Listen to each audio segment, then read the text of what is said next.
at the 20-yard line. KJ back to throw. Jefferson, Jefferson throws to the end zone. Touchdown! Kobe Hudson!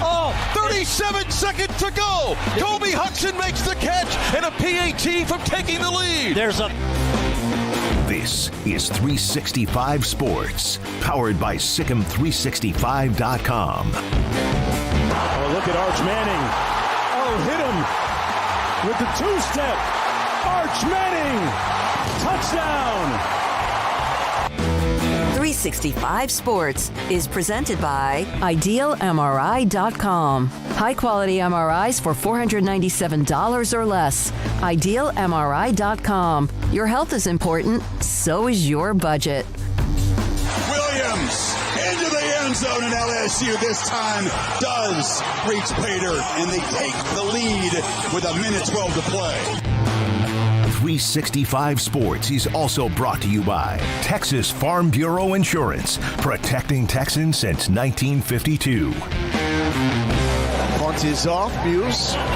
Chance from near the Big 12 logo. 25. Oh, nice sidestep. Still up. Muse. Stunning. Dangerous. All the way. 4-6. 365 Sports is turbocharged by Unite Private Networks. Find out more at uniteprivatenetworks.com. Evan Pryor breaking a big run inside the 30. There goes Pryor to the end zone. Touchdown, Bearcats. Now here's David Smoak, Paul Catalina, and Craig Smoak. And here we go, 365 Sports, David Smoak, here at our new setup as we continue to renovate towards what will be the final product here inside the studio, 365 Sports. Yesterday we had Baylor's Director of Athletics, Mack Rhodes, who joined us today, a special guest in Phil Snow. 47 years in coaching at every level, high school, college, the NFL, most recently helping with the Chicago Bears. He's also consulted some other defensive coaches around the country, depending on whatever level. Alexis Cubitt, who covers Louisville, told me that he was the Louisville defensive coordinator, reached out to Phil Snow, in fact, recently. Paul Catalina and Craig Smoak, and this is 365 Sports. So I really got to tell you, there's a couple of things that, there's things you just get, just tired of because they're not really final stories, and they're like lead up, and then nothing happens, like the settlement, which eventually maybe something will happen. So this came down yesterday afternoon. Ross Dellinger with the ACC exploring new revenue structure to resolve the Florida State Clemson lawsuits. The first reactions are, well, the ACC would like to do this because they may not have faith in their grant of rights in the court system, and then Florida State and Clemson may want to do this because, well, they know they probably can't leave anytime soon because they don't know what's going to happen with them. Honestly, I'm kind of worn out with the story, but it is at least the next part of whatever the heck's going to happen in the end. Yeah, I think this just gets down to the fact that there's an avenue like in a settlement which is technically a win for both sides, but then when you're outside the courtroom, or you're outside that, okay, we signed the settlement, let's walk outside, and then you have that moment in the end of The Graduate, okay, he broke up the wedding, they're on the bus. Okay, what do we do now? What's the plan after this? Because there's no guarantees for Florida State or Clemson on where they're going, how much money they're going to get, what the structure of anything is like. And for the ACC, there's no guarantee that it's not Pac-12, the sequel, where they start falling apart and other people start grabbing bits of their conference. So what happens in the future? Well, maybe you come back together, agree to something that can get you through to a certain amount of time. And David Hale had a great Twitter thread on this, saying that if Florida State and Clemson can get them to agree to shrink the grant of rights so that when all the other conferences are renegotiating their deal, there's some flexibility there, then maybe, just maybe, something can happen here. But there's still a lot that has to go on. But I think, personally, this is best for all sides. And not only best for all sides, but best for all of college athletics and football, that this kind of disruption doesn't happen, because with one, there's no plan. All right, but, Craig, do you think this is going to lead to anything? I mean, I don't know. We'll see. I mean, I think it's a story worth talking about and something worth mentioning. I don't think this is as far along of a deal as people are taking it as. I saw a lot of just picking this up and running with it, and clearly some people who didn't read the article because it was treated as though it was a done deal. This is all still just a proposal. This is what this is, a proposal. It's not they're at the finish line and this is about to get wrapped up. This is who offering this up? Clemson and Florida State. Why would they do that? Oh, because they want to get out earlier. And wow, their idea seems awfully similar to the one that they threw out months and months ago. It's like we're all the way back where we were a while back. And I would imagine that if Florida State and Clemson could have their way, let's shorten the grant of rights. We get more money based on all the categories that we benefit from, like TV audience and popularity and all those things. So we get more money than the other schools, and we get out when we want to in a timeline where we can get what we need to get done before that time comes, but it lines up perfectly with what we want to do and when we can get out, ideally, because it works out best for the other conferences. So for Florida State and Clemson, this sounds great. Then why would the ACC and other members accept Because they're this? tired of litigation, and they're tired of the nonsense, and they're tired of all the noise, and they're tired of two petulant children, especially one in Tallahassee, who just makes the entire story about the conference about this. So, I don't know. I read that part of it, and I'm like, I don't know who has the upper hand in court. It doesn't feel like either one of them does right now, but it does seem like this is Florida State and Clemson trying to expedite this process right now. So you can read that however you want to. I'm choosing not to read it either way because I'm not waiting for this so that like the Big 12 can go grab NC State. I know that's why a lot of people care about it. I don't care about that right now. If that happens tomorrow, this agreement comes forth and they decide this is the way we're going to go, then yes, let's talk about what that could mean. But I think this is just more both sides trying to, once again, figure out a way to finish this off much quicker than it appears it might otherwise finish if you have to do it the traditional way through the court system and you have to unload all your reserves going back and forth for the next 3 years. And then who knows where you even end up on the other side of that. This instead would give everybody a clear outline of like, okay, by 2030, this thing can go its separate ways. But in the meantime, this is how we'll calm the waters. But yeah, it doesn't make sense for the ACC. It really, so we're going to, I mean, it does from the standpoint of you get out of this, but you're also conceding we give them everything that they want and then we let them out in 4 years. Like that's the part to me where, or 6 years. And that's the part to me where I'm like, so they get everything they want and you just get the quieter house, I guess, and that has less potential on the market because you've now lost two of the biggest, most attractive pieces of the house. That part of it to me, this is very much what Florida State and Clemson want. ACC might agree to it, but it's not what they're putting forward as their ideal scenario, but it might be what they go with once this conversation continues on, just to simply get somewhere. But this is a negotiation. So, this isn't the end of the story. This is Florida State and Clemson's proposal because especially in their minds, they're like, look, you can take this or we can keep going. This is at least better than keeping going because you get to guarantee the conference stays together and all of this at least for a period of time to be determined that you can see, and there's not going to be that, and you shorten the grant of rights. And then they'll say, well, that can benefit everybody. That can benefit this, and we can get to another television negotiation. I think for stability's sake, both these sides have to do something that makes sense. So if Florida State's making a proposal, and this is also what mediation is about, and Clemson are making a proposal that says, okay, well, here's what we'd like to see, and then you can come to some sort of agreement where everybody wins and loses kind of equally in this, and the conference gets to stay together, I think that's the benefit for everybody, knowing that 6 years from now, everything could be different anyway, and you're going to want flexibility for everybody. So do that. I think this is better overall because going down the lawsuit path, everybody loses in this. Literally everybody. Yeah, no, I agree with that. So, I mean, this is very much the pro FSU Clemson part of the proposal. Yeah. And so that's what everybody is looking at and saying, well, this doesn't make sense or that doesn't make sense. And I'm saying from the ACC standpoint, it doesn't make all that much sense.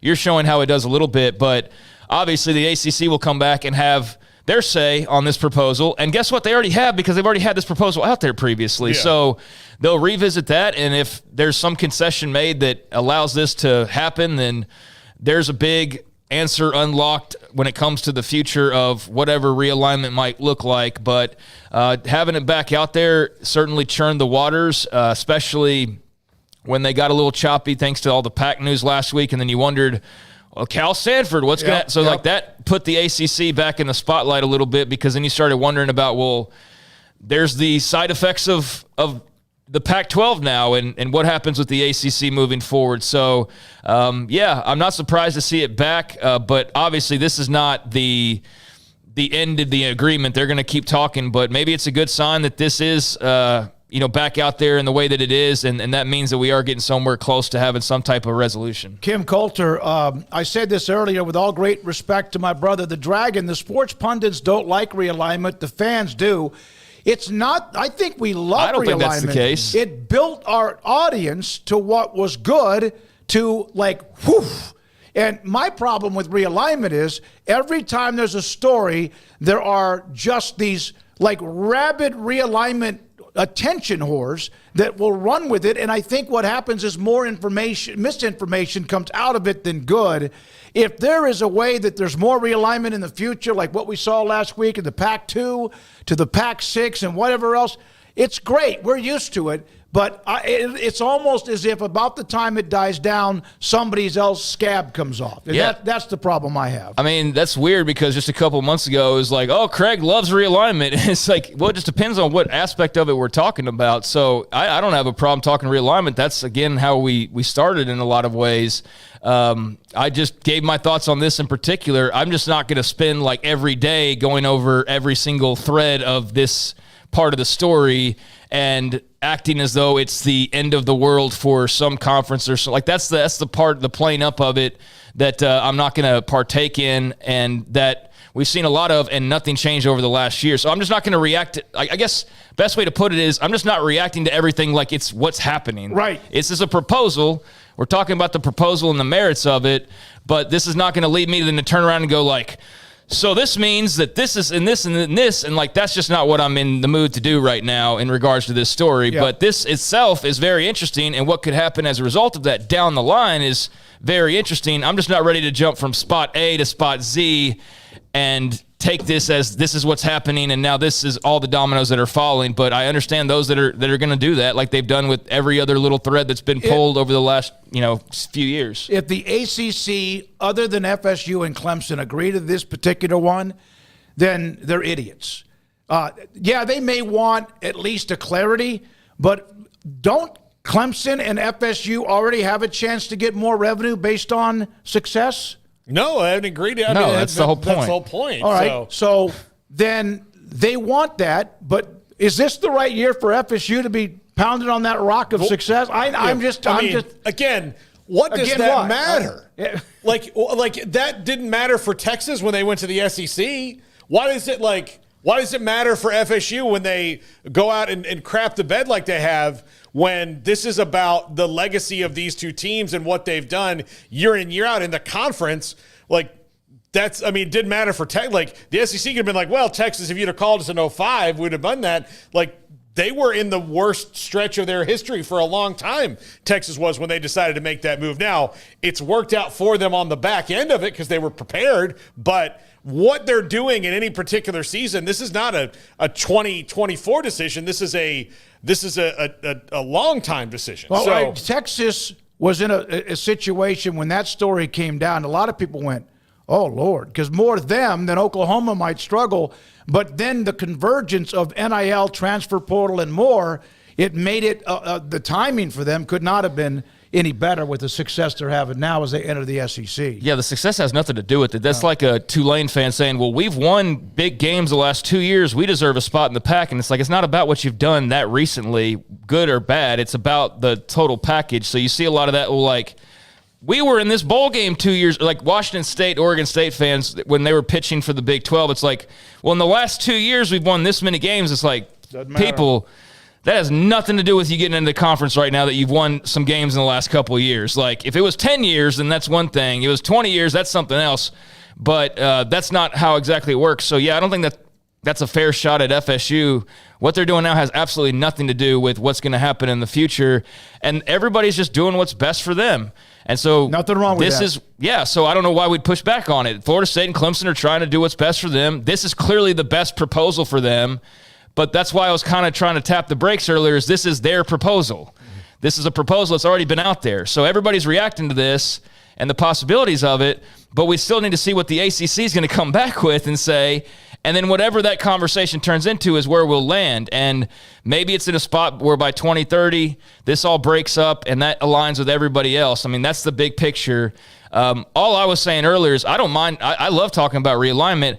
I'm just not going to pull every single thread of it and go down the rabbit hole of it to where, it's like so far down the future and we're talking about configurations that don't even make any real sense right now.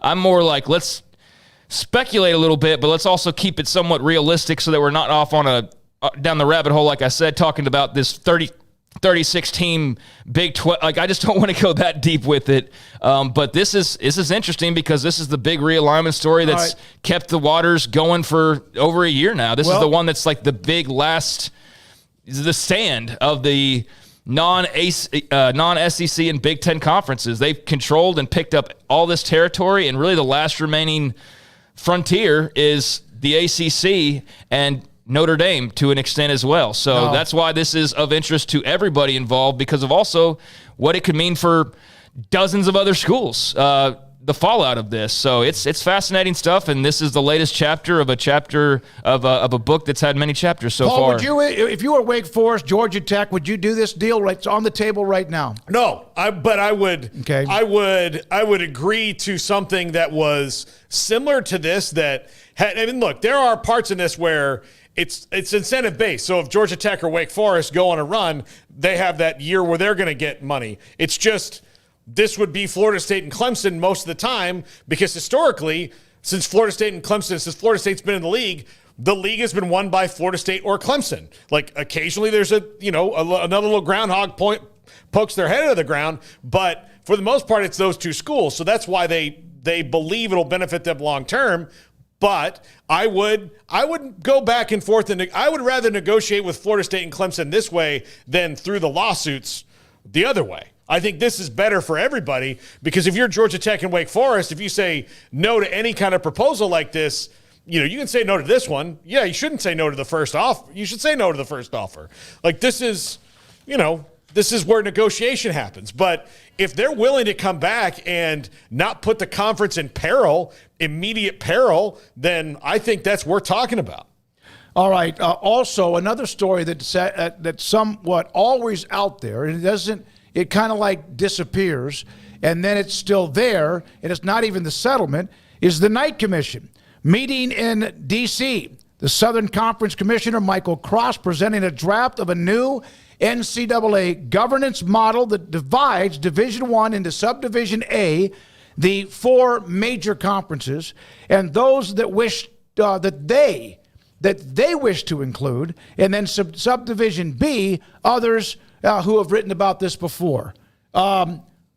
What's the difference here than what we've heard about before, that it's going to be separated at some point? It's just that actually there's now a proposal? Well, I think you're starting to see a groundswell of support from university presidents that are not at the Power 4 level, that know that there's no way for the Southern Conference, any of those schools, to, in any kind of reasonable timeline, raise enough money, put enough effort into things where they can be playing the same game as the power conferences. Like, there's just no way for them to be able to do that. So the quicker you accept things the way that they are and not the way you want them to be, then you can start creating something better. And I think you have, especially with the House settlement, this would have pushed me over the line if I got the House settlement across my desk and I'm in the Southern Conference and I'm having to pay out for athletes that would never even have, they don't even know where my school is, that my school exists, that we're a real thing and not something on television in a fake movie. Then why am I paying for those athletes when it's the other ones who did it? I would be desperate to create a situation that separates me from them. I can't imagine that is all out of everything with the settlement. And I understand if you're a part of something, you're a part of something.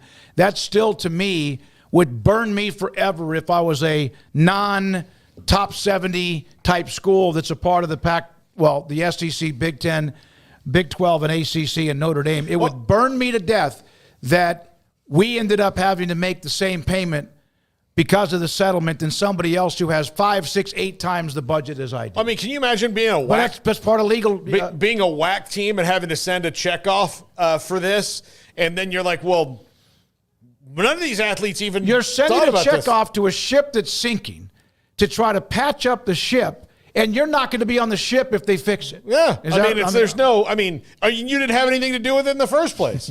None of this was your thing. You weren't paying your athletes either, but it's not like the people who have, like, none of the television revenue was coming to you either. So, like, none of that was their fault. So, in the chat room, by the way, I read what Kim had said, among others. How many of you love the realignment talk? I would think it's going to be 95%, don't you? I think it'll be higher than that. I think it's all fun and valid, and this particular part of it has been the mystery box of when and how and what and where that is seemingly going to unlock everybody's fantasies about what happens next. If you're a South Florida fan, this is of interest now. Mm-hmm. If you're an FSU fan, it's of interest. If you're anybody, it is. I mean, because look, the ACC is right in the middle of it. The Pac-12's just decided to reform. I thought they were joining the Big 12, but I guess not. And so they had to pivot, and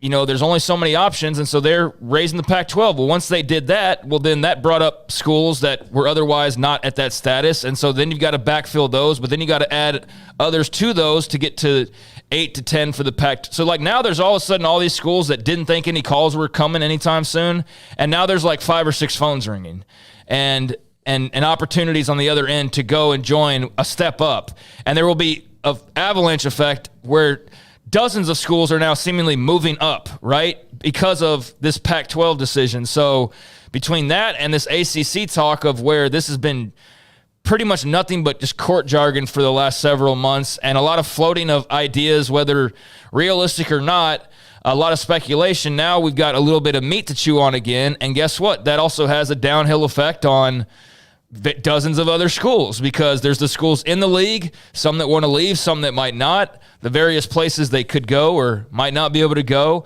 the ones who would maybe replace them, who replaces those who replace. So, like, there's this domino effect that we should know as well as anybody, and I think that's why it is of interest, this particular Florida State story, because everybody knows, like, this is the one that's going to affect everybody to some extent. Like, this is the one that's going to be the last, like, huge. Is this the dam breaking? Yes, it is. Yeah. It is, and it has been the entire time. It's just that I didn't want to talk about it every single day because we would get sick of it. At least I know that I would.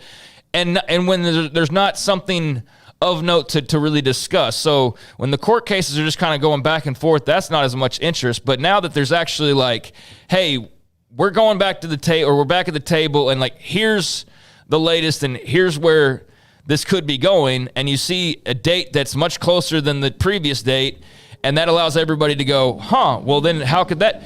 That's why this one's of interest. And, yeah, I think 99% of the chat's probably realignment fans, and 99% of our audience over time is probably realignment fans. You just got to understand, we can't talk about it 3 hours, 5 days a week, or we would lose our minds. Especially if it seems to be, it's just talking about it. Well, yeah, and, like, when we don't do a lot of the just riffing that's really not anything. But, hey, if you do, you do. This case, though, it's not just riffing. There's this story that's out there that's following another big story that followed another big story. So in the past week, you've had monumental things occur. Like, the Pac-12 staying, guys.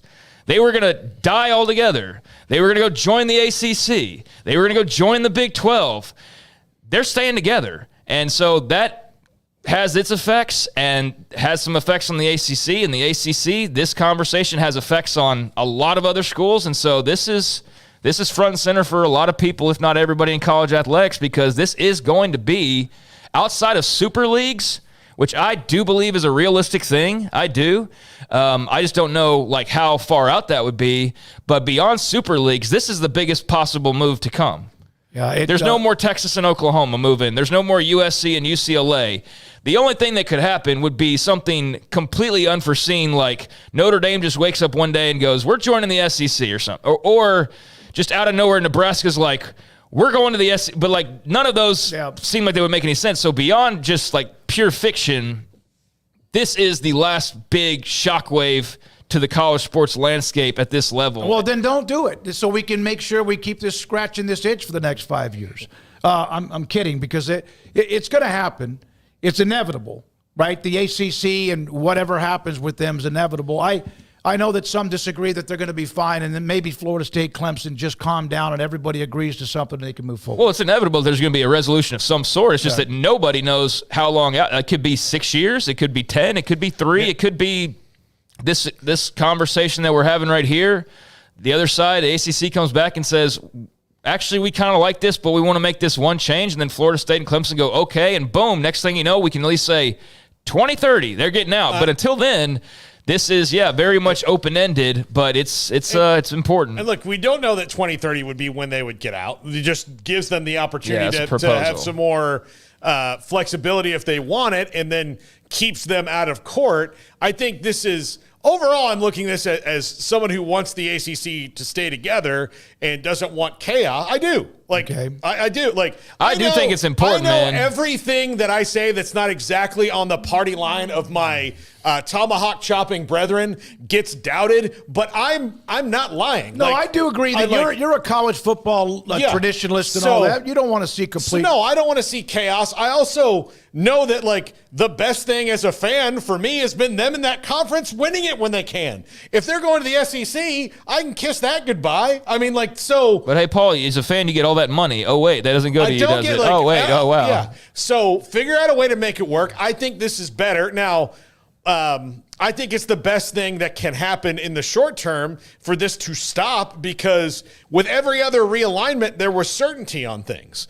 The 4 teams that have left the Mountain West, they know how much they're going to pay. They know how much the Pac-2 are going to foot the bill for, and they know where they're going to go, and they know that the TV money will go up because of the situation that they're in. Texas and Oklahoma, they had a plan. They went to the SEC. The 8 teams that went to the Big 12, the teams that went to the Big 10, they had a plan.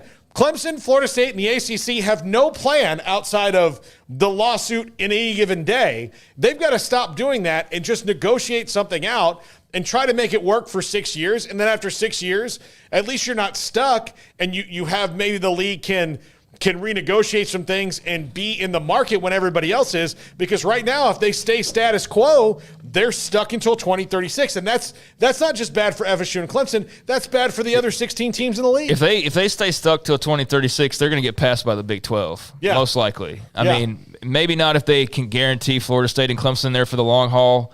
But that's also part of this, and the article is the timing with the other TV contracts, the timing of a Super League. If everything was going to start breaking away at that point in time, then they at least would be aligned with the others so that everybody could be making their moves around the same time period. So that's why this timetable would also, quote unquote, be beneficial for everybody. Because, hey, if it's going to happen, at least let's line up with everybody else and not be the ones that are 6 years behind everybody and suffering. So, hey, that benefits you, NC State. See, you could get out too if you need to and go join the Big 12 or do whatever it would be, in front of you, your options that you would have. So, this is the last big piece.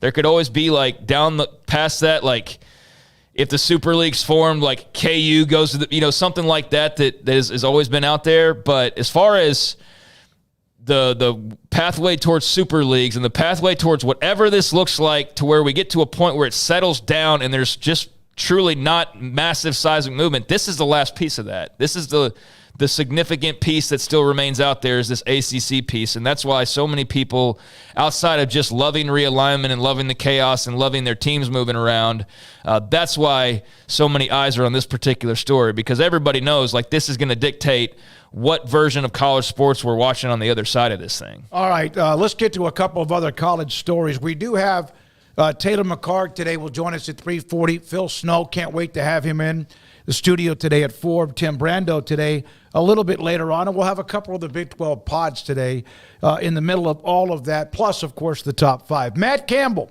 is, I believe, 1 win away from tying the all-time win-loss record for coaches at Iowa State. Now, it's obvious that Iowa State has not had the greatest history overall. Dan McCarney for a 95 to 2006 won 56 games, lost 85. But he's the all-time winningest coach at Iowa State history, and there's nobody else close to that.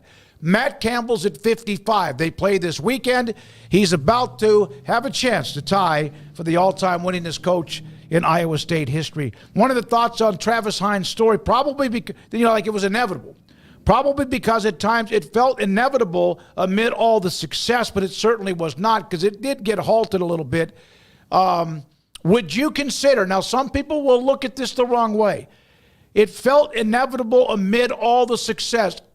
I want you to understand, Iowa State has had so little success in football. What Matt Campbell's done since he arrived in 16, above 500, they played for a Big 12 championship. That, when you look at everybody else, has been success for the Cyclones. I have no problem, and no offense to Dan McCarney, I have no problem saying that the best coach in Iowa State football history is Matt Campbell. Well, Clyde Williams was 33-14 back in 1907, 1912. Again, I have no problem.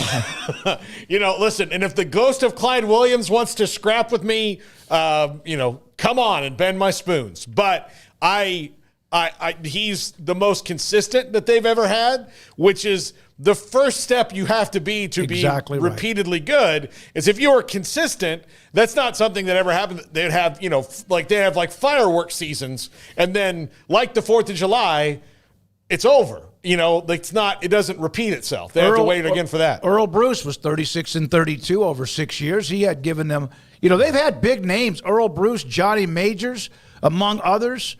Gene Chizik was there for a short amount of time, did not work out as well for him. Pop Warner back in the day, but good luck to Matt Campbell in getting himself to that position eventually to become the all-time winningest coach in Iowa State history.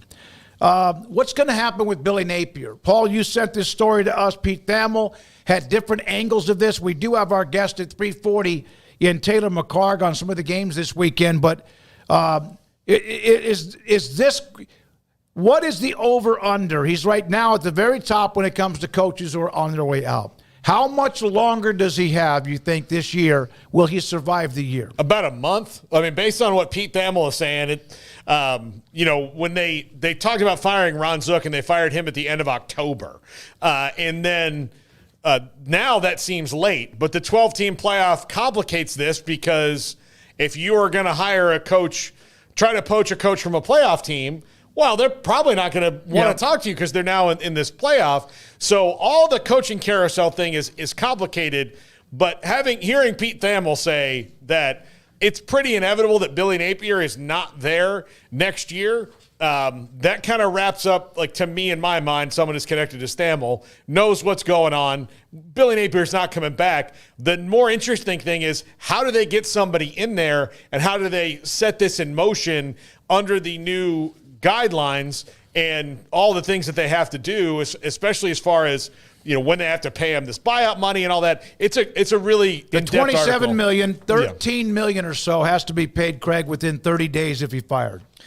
Well, I don't think that's really stopped too many schools before, has it? No. If they really want to get rid of a guy. We spout all these numbers, and oh my God, they really want to fire Billy Napier, but that buyout, like, very rarely does that get in the way. Occasionally, but I don't think the way this is set up and the feelings the way that they are in Gainesville right now, that's going to be the hurdle that they can't cross. I mean, if you want somebody out bad enough, you'll find a way, and I don't know that there's really much more room for Florida fans to have before they are totally fed up, and they're probably there already. So, I don't really concern myself with the buyout too much. It seems like the writing's on the wall. I don't know what the hot seat list of candidates looks like. I did see Gus Malzahn mentioned just in passing of somebody just throwing his name out there, and the more success UCF has and just his background, I'm sure we'll see his name mentioned again. I don't know how realistic that would be, but just worth mentioning.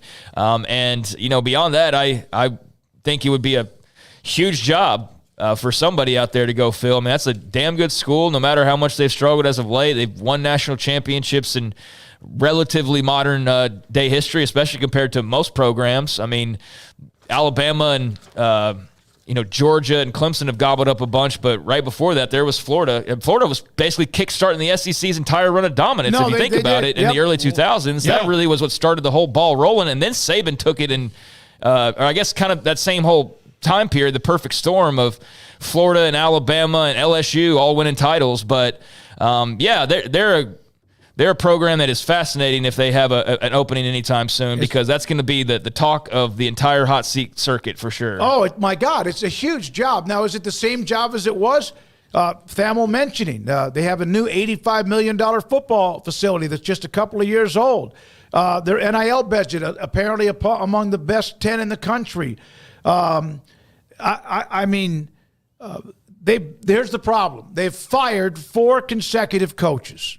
And they have not been able to build an SEC roster to compete with those who have taken off and gone to a different level. So there we are with that. But I'm sure they pretty much can get the pick of the litter if they get open. 5 consecutive coaches coming when you talk Billy Napier. So, Ron Zook was after Spurrier. So, Urban Meyer left, and then it's been Muschamp, McElwain.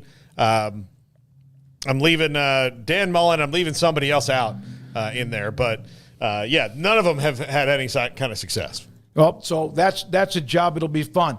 2 quick notes on Caleb Lohner, former Baylor basketball player, always known as a guy that was going to mix it up with people inside. He was a tough rebounder, not a great scorer, but a great young man.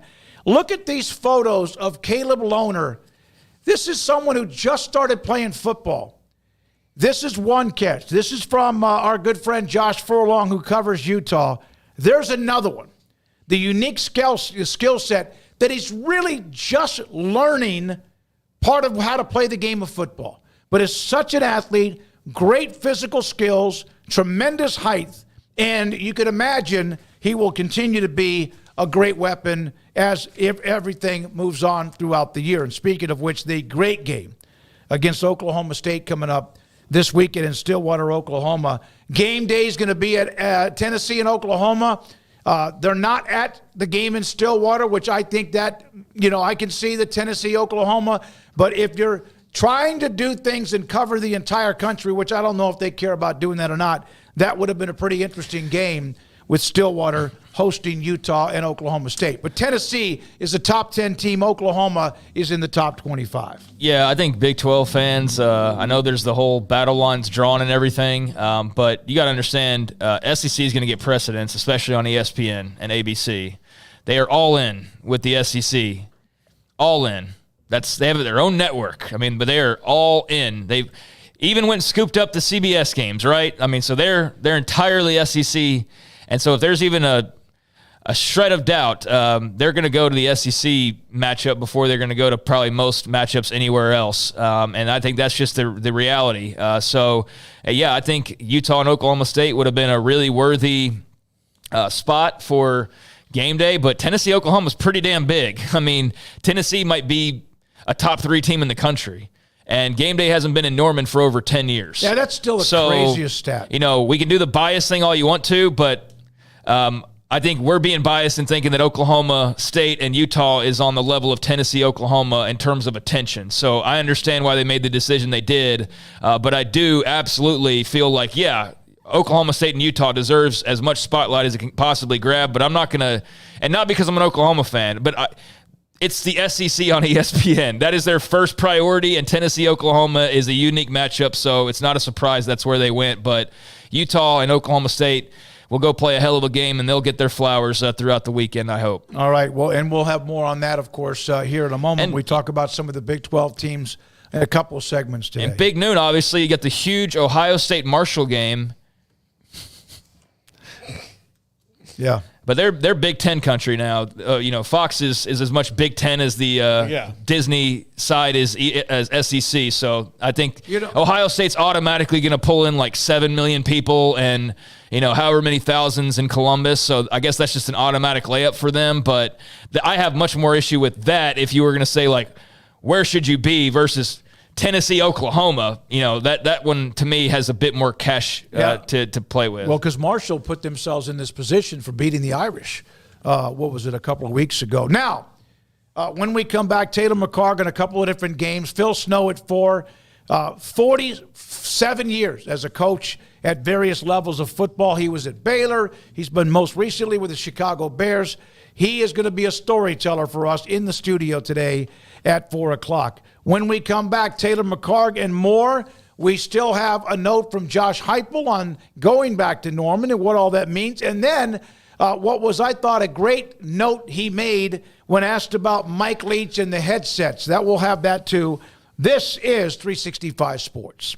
Petty Clinic, LowT.com. Dr. Kent Petty can help you become the high-performance man you want to be, need to be, and used to be. 1 out of every 3 to 4 men have symptomatic issues of low testosterone. Maybe that is you. If it's not, you're lucky. Or no, I mean, you're just maybe you're just fortunate, or you're doing things right. But you could even do things right, and your testosterone can drop. You could be fit, you could have a good diet, and yet you could still gain, for whatever reason, a little body fat, a little edge around your gut. That could be low testosterone. Your energy's not the same. You're lethargic. Your focus is not the same. And you don't sleep as well. There's a lot of things that lead to that, and one of them is your low testosterone if you have it, and of course your sex drive might drop too. Dr. Petty, this is how you get a hold of him. Go to pettycliniclowt.com, tell them that I sent you, and they will set you up to get the blood work. They will take care of that. Dr. Petty gets the result of your testosterone level, and if it's too low, give you the option so he can increase it, and you can also get to be back to the man you used to be, want to be, need to be, and as I said, used to be. It's pettycliniclowt.com.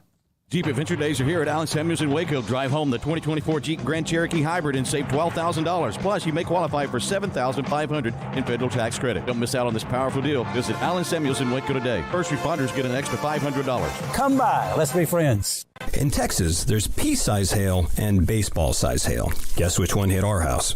We didn't even know where to begin, but we called our Texas Farm Bureau insurance agent, and he was so reassuring. He knew exactly what to do to get our house back into shape and our lives back to normal.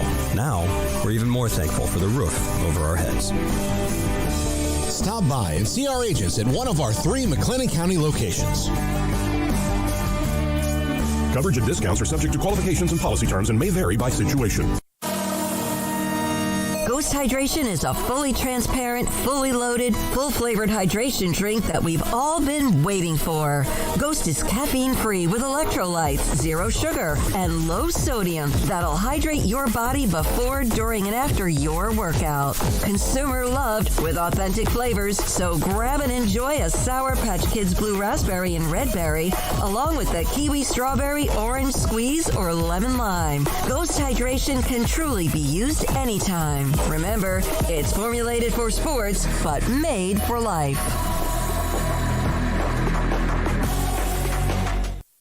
At Ideal MRI, we feel blessed to be part of the Waco community. We're a small family business here in Central Texas. At times like this, the cost of healthcare has never been more important. And unfortunately, significant illnesses and injuries still occur. And that's why Ideal MRI is open and here to serve you through this difficult time. So if you need an MRI, ask your doctor about Ideal MRI. You can schedule online in minutes at idealmri.com or call 833-IDEAL-MRI.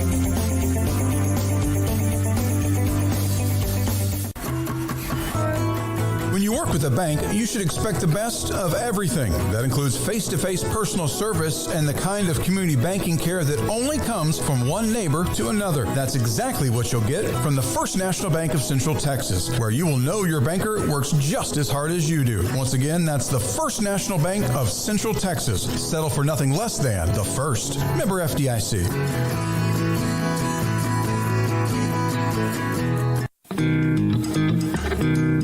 This is 365 Sports. The 3 o'clock hour is sponsored by Waco Custom Marketplace. Meats, sweets, Texas treats, and a cut above the rest. 425 Lake Air Drive, Waco.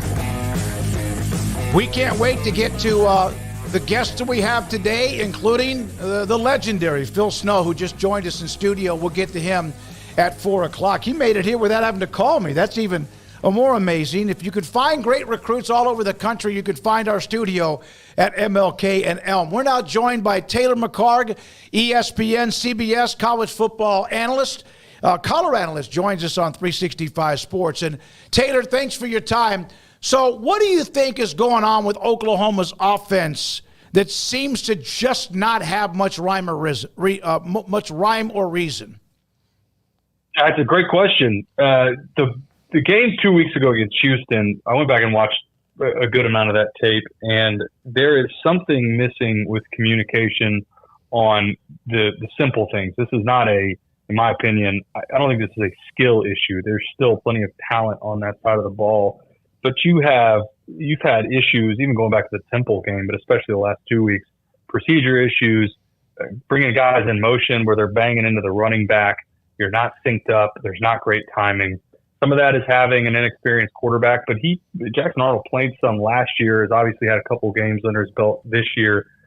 They need to figure it out in a hurry because not only do they have the showdown this week, but if you just look down their schedule through the next few weeks, they have a much more difficult draw in SEC play than Texas did in their first year in the SEC. But to me, a lot of it is things that you would have hoped by now that you would have sorted out in practice. Taylor, which game you did a game last week, and I've just blanked on it that I watched. Which one did you do last week? I had a question about it, and I blanked. I had Western Michigan and Bethune-Cookman, so I would be surprised if you watched it last week. Oh, that was the 2 weeks ago game. Never mind. I had old notes. Yeah. Old notes. What are your thoughts on the University of Texas and the way that they have completely handled their business this year, and then compared to Georgia, who did it first and then really had a dud against Kentucky this last week? You know, when I watch Texas, it just looks like a team that's very focused, right? I mean, they look like a team that understands that they've got a real opportunity here with a ton of production that's come back. They did a good job in the portal with guys that are having impact right now. And then they're led by, and I was going to say Quinn Ewers, but even when Arch Manning steps in, they've got probably the deepest quarterback room in the country. The thing that I loved this week that I heard that Coach Sarkisian, he showed his team the Northern Illinois and Notre Dame clips. He showed them, look what happens if you don't focus and take care of your business. You go to A&M and get a huge win to open the season, and then you lose to a MAC team in Northern Illinois at home. And I think you saw them come out against UTSA and throttle down the entire game. And even when Arch Manning came in, they didn't miss a beat. That, to me, is really what jumps out about Texas right now. What jumped out to you about Arch Manning? Just that he was on time. Some of the throws that he made, Quinn Ewers makes the same throw, right? The long touchdown is like 70-something yards. The guy's running wide open. He's 20 yards in the clear. But there were some other timing routes and just being in rhythm that a lot of times your young quarterbacks, regardless of how talented they are, it's difficult to find that rhythm. And I thought it was great that he gets in and has the long run where it gets his legs underneath him, and he found a rhythm really for pretty quickly in that game. And it just looked like a guy that he's got command of what they're trying to do on offense. I didn't think UTSA on the other side, they're in a rebuilding year. They lost so much production from a year ago. So that's not the UTSA that Texas has seen previously. But still, regardless of who you're playing on the other side, look at how Michigan, look at their issues. I have Arkansas State and Iowa State this week. Arkansas State forces 3 turnovers, 3 interceptions against Michigan. So it doesn't matter who your opponent is on the other side. If you're not playing sound quarterback play, you can have turnovers and have issues. And I thought Arch Manning stepped in and, again, clean and on time and just has a command of what they're doing on offense. You know, Georgia had their game in Kentucky, and obviously very rough. Won the game, though. They figured it out. They seem like they have one of these every year. I don't know if it's at this time of the year, but sometimes in that. So, but Kentucky plays really good defense. But 13-12, is there something missing from Georgia, or is that a credit to what Coach Stoops and Kentucky's doing? No, you said it exactly right. It seems like Georgia has at least one of these a year. And frankly, if you look around every season by the end of the year, regardless of who the team is, there's at least one game typically that you look back and say, man, what was that performance? And for Georgia, they're fortunate they got out of it's a good atmosphere in Lexington, and they got out of there with a win. Now, they looked really poor on offense. They didn't look there was no pop. The team speed that we're used to seeing and that physicality from Georgia just wasn't there on the offensive side. I'm convinced, and I've got no way to prove this, but I'm convinced that the off-the-field issues that they continue to have with reckless driving and the arrests and the speeding tickets and traffic tickets, having an incident game week where it's back in the headlines right before you go play an SEC game on the road, convinced that that had something to do with just a hangover and not coming out and handling the business that we've kind of expected from Georgia. But again, if you're Kirby Smart, you're obviously thankful that they got out of there with a win, and you're thankful that it happened in league play early in the year where now you've got your guys' attention. You say, look, it doesn't matter what last year's team accomplished. This is this year. And if you don't take care of business in this league, you can lose to anybody in the SEC. Taylor, what would you do about that if you're Kirby Smart? Because whatever they're doing is not working. You wonder at what point does the university step in and it goes away from, and I've wondered this for a while now, at what point does it go beyond what your football coach wants to do with the team and what does your administration want to do with the team? There's such a microscope. This team is under such a microscope, and there's a focus on what these guys is happening to them off the field. At some point, you have to wonder if there's another incident that it's just an immediate, you're off the team, and it doesn't matter who it is. You're pulling scholarships, you're suspending players, you're doing things that if this was an isolated incident, if a guy at fill-in-the-blank school wherever in the country gets arrested for going 30 miles over the speed limit or 40 miles over the speed limit, and it's one time, well, you don't kick that guy off the team. But if it's the however many times this has happened at Georgia and it happens again, knowing all the attention you have on you, you've got a real problem that just doesn't seem like it's getting fixed. And again, at what point does the university step in and say, okay, we're going to handle discipline moving forward? Have you had much chance to get your eyes on John Mateer and Wazoo? Very little, but I have them in a few weeks at San Diego State and really fired up for that game. I've watched some of their performance against Texas Tech, and man, they brought the fight to Texas Tech just from a team perspective. But that game specifically, I thought they looked really impressive. Yeah, I mean, he's a lot of fun to watch. Not the best passer in the world, but just his ability to run around really makes a difference. Another guy who can run around and make a big difference, but he's gotten better and better as a passer is Jalen Milroe. We've talked a lot about him. Taylor, he's putting up big numbers. He's also not having to play all of the game just yet. We know that's going to change here soon, but what have you liked or otherwise had an opinion on in terms of seeing him in this new offense?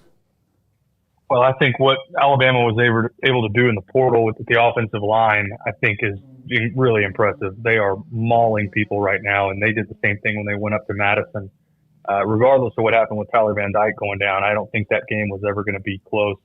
And for Jalen Milroe, knowing what he is and who he is as a player, there's a different sense of confidence where if you remember last year, they had to go they lose to Texas, and then against South Florida, they rotate the two backups and basically come to the realization he is the guy. Jalen Milroe is our best chance to win. And now it feels like obviously that's in the past, and there's a different level of confidence. And I like, from a scheme perspective, they are doing a good job playing to his strengths. There's obviously going to be quarterback run game is a huge part of his game. And if the offensive line continues to play the way that they've looked the first couple of weeks of the season, especially against Wisconsin, they were dominating it's a Big Ten, a good Big Ten front on the other side. And in the trenches, it was not even close. They were a really strong unit. And I think they play that way regardless of who they have coming in league play, which a big one coming up against Georgia. That's going to be, I think that's one of the top 3 or 4 teams in the country. I think they're right there next to Ohio State. Taylor, Baylor got a win against Air Force. They finally kind of stopped turning it over, first of all, in the second half, and eventually just dominated the game. But Sawyer Robertson got the start. Jaquan Finn was in a sling. He's back to practice, according to Dave Aranda, when we discussed it with him on Monday. If you were Dave Aranda and you win the game, and, of course, the offense looked pretty good other than the turnovers, what would you do this week at Colorado at quarterback? Yeah, I think you have to go with a hot hand. I don't think it makes a ton of sense to move on from Sawyer Robinson right now. Air Force and you guys saw this firsthand. I had them 2 weeks ago. I think, Paul, that may have been the game you were asking about because I had Air Force at San Jose State. Air Force is struggling on offense. They're struggling to find an identity. For Baylor fans, a big win against a team that their defense is not that bad, Air Force, but on the offensive side, that may be the worst offense that Baylor faces all season. But specific to quarterback play, Sawyer Robertson, you go with the hot hand, and you've got somebody in DeQuan Finn behind him that if you're in a sling 1 week, it probably helps you out to have at least one more week off. But again, from the outside looking in, that is, I would not rock the boat. Leave him in. And this is a game going to Colorado. I think Baylor should win this game. Colorado's still struggling to run the football. And if I'm Baylor, you sell out and make Colorado one-dimensional. Dare them to run the football. You could play a light box. And I think that's going to be the key to that game is on the defensive side for Baylor. How difficult, though, is it for Baylor, a team that has some speed and they've got some guys that are faster and stronger than a year ago, but that's where Colorado can maybe get them in a hole is they've got guys who can just make a play out of nothing in Shadur Sanders and Travis Hunter and Jimmy Horn and LaShawnte Western, these guys on offense. Yeah, there's no doubt. Their weapons that they have are on the perimeter. The issue that Colorado has is not an offensive line that's designed for run blocking. And you go back a couple weeks ago to Nebraska, and I know that that's a really good front in Nebraska, but I think it was less than 10 yards on the ground that they ended up coming out of there with.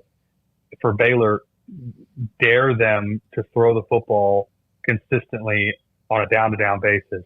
And it's a little bit of bend but don't break, because some of that is like you're talking about, you don't want to get beat over the top. You don't want to give up the chunk plays. So it's a lot of you're fine with the underneath completions, rally to the football, try to create some second and third and longs, and get them in spots where you can get you in predictable downs. You can tee off and get off the field, because to this point, Colorado has just not proven that they are willing to run the football on early downs. So knowing that, drop 8, play coverage, a lot of soft secondary. I think that's what Colorado is going to get the rest of the season. Do you feel like that they can change who they are at all, or are they just going to have to wing it around and let Shadur find the weapons and just hope they don't give up a lot of points? No, I think they are who they are. And from a personnel standpoint, it doesn't matter who they play the rest of the way this season. They are not going to be able to line up and run the by 40 times. It's just not going to happen. And so you're asking that offense, Shadur Sanders, to throw it 40 to 50 times a game and not turn the ball over, not get sacked. And teams that will get themselves in trouble when they have the ball, you talked about turnovers a minute ago, that's the way that you get in the hole to Colorado, and it's difficult to come back. But if you play sound on the offensive side and don't turn the ball over, you're going to be in the game for the most part, because, again, Colorado, I think, is going to be one-dimensional the rest of the season. And selling out to make them, dare them to run the football, that's going to be the recipe for every team that faces Colorado the rest of the season. Taylor, thank you. As always, good luck with what you have with both ESPN and CBS television. College football analyst, color analyst with us on 365 Sports. When we come back, we will have Phil Snow in studio. A little bit later on, Tim Brando, who has that Nebraska-Illinois game on Friday and an NFL game on Sunday. So he's getting to do a double dip there. Also, we'll preview half of the Big 12 with what they have this weekend and Paul's Top 5. This is 365 Sports. The Baylor Club. Inside McLean Stadium, memberships available with exclusive perks from special events to premium dining. You don't miss out. Sign up today. Call Skylar at the Baylor Club for more information. Private events, planning any kind of special event, the Baylor Club has you covered with luxurious spaces, customized catering. Book your next big day at the Baylor Club. Reach out to Taylor or Sarah for that information. Dining, craving any kind of a dining experience that is a cut above. They have chefs that are absolutely fantastic at what they do. Multiple chefs, gourmet meals with a view of McLean Stadium, and also, if you want, the Foster Pavilion across the way that is across I-35. Game day, Baylor's out of town this weekend, but they'll be back eventually against BYU. Celebrate the pride at the Baylor Club of what you want to watch a Baylor game or any game when you're there. Alumni gatherings, game day facilities, the home for you. The Baylor Club inside McLean Stadium. Ask for Mike Mosel, the general manager too. The Baylor Club off I-35 at McLean Stadium. Hi, I'm Mark Stewart with Bird Colgan Ford. It's that time of year, it's football season. Bird Colgan Ford is a proud supporter of the best high school football right here in Central Texas. BK Ford is proud to sell the #1 selling truck in Texas, the F-Series truck, 47 years in a row. Come see the largest showroom in Texas and experience better at Bird Colgan Ford.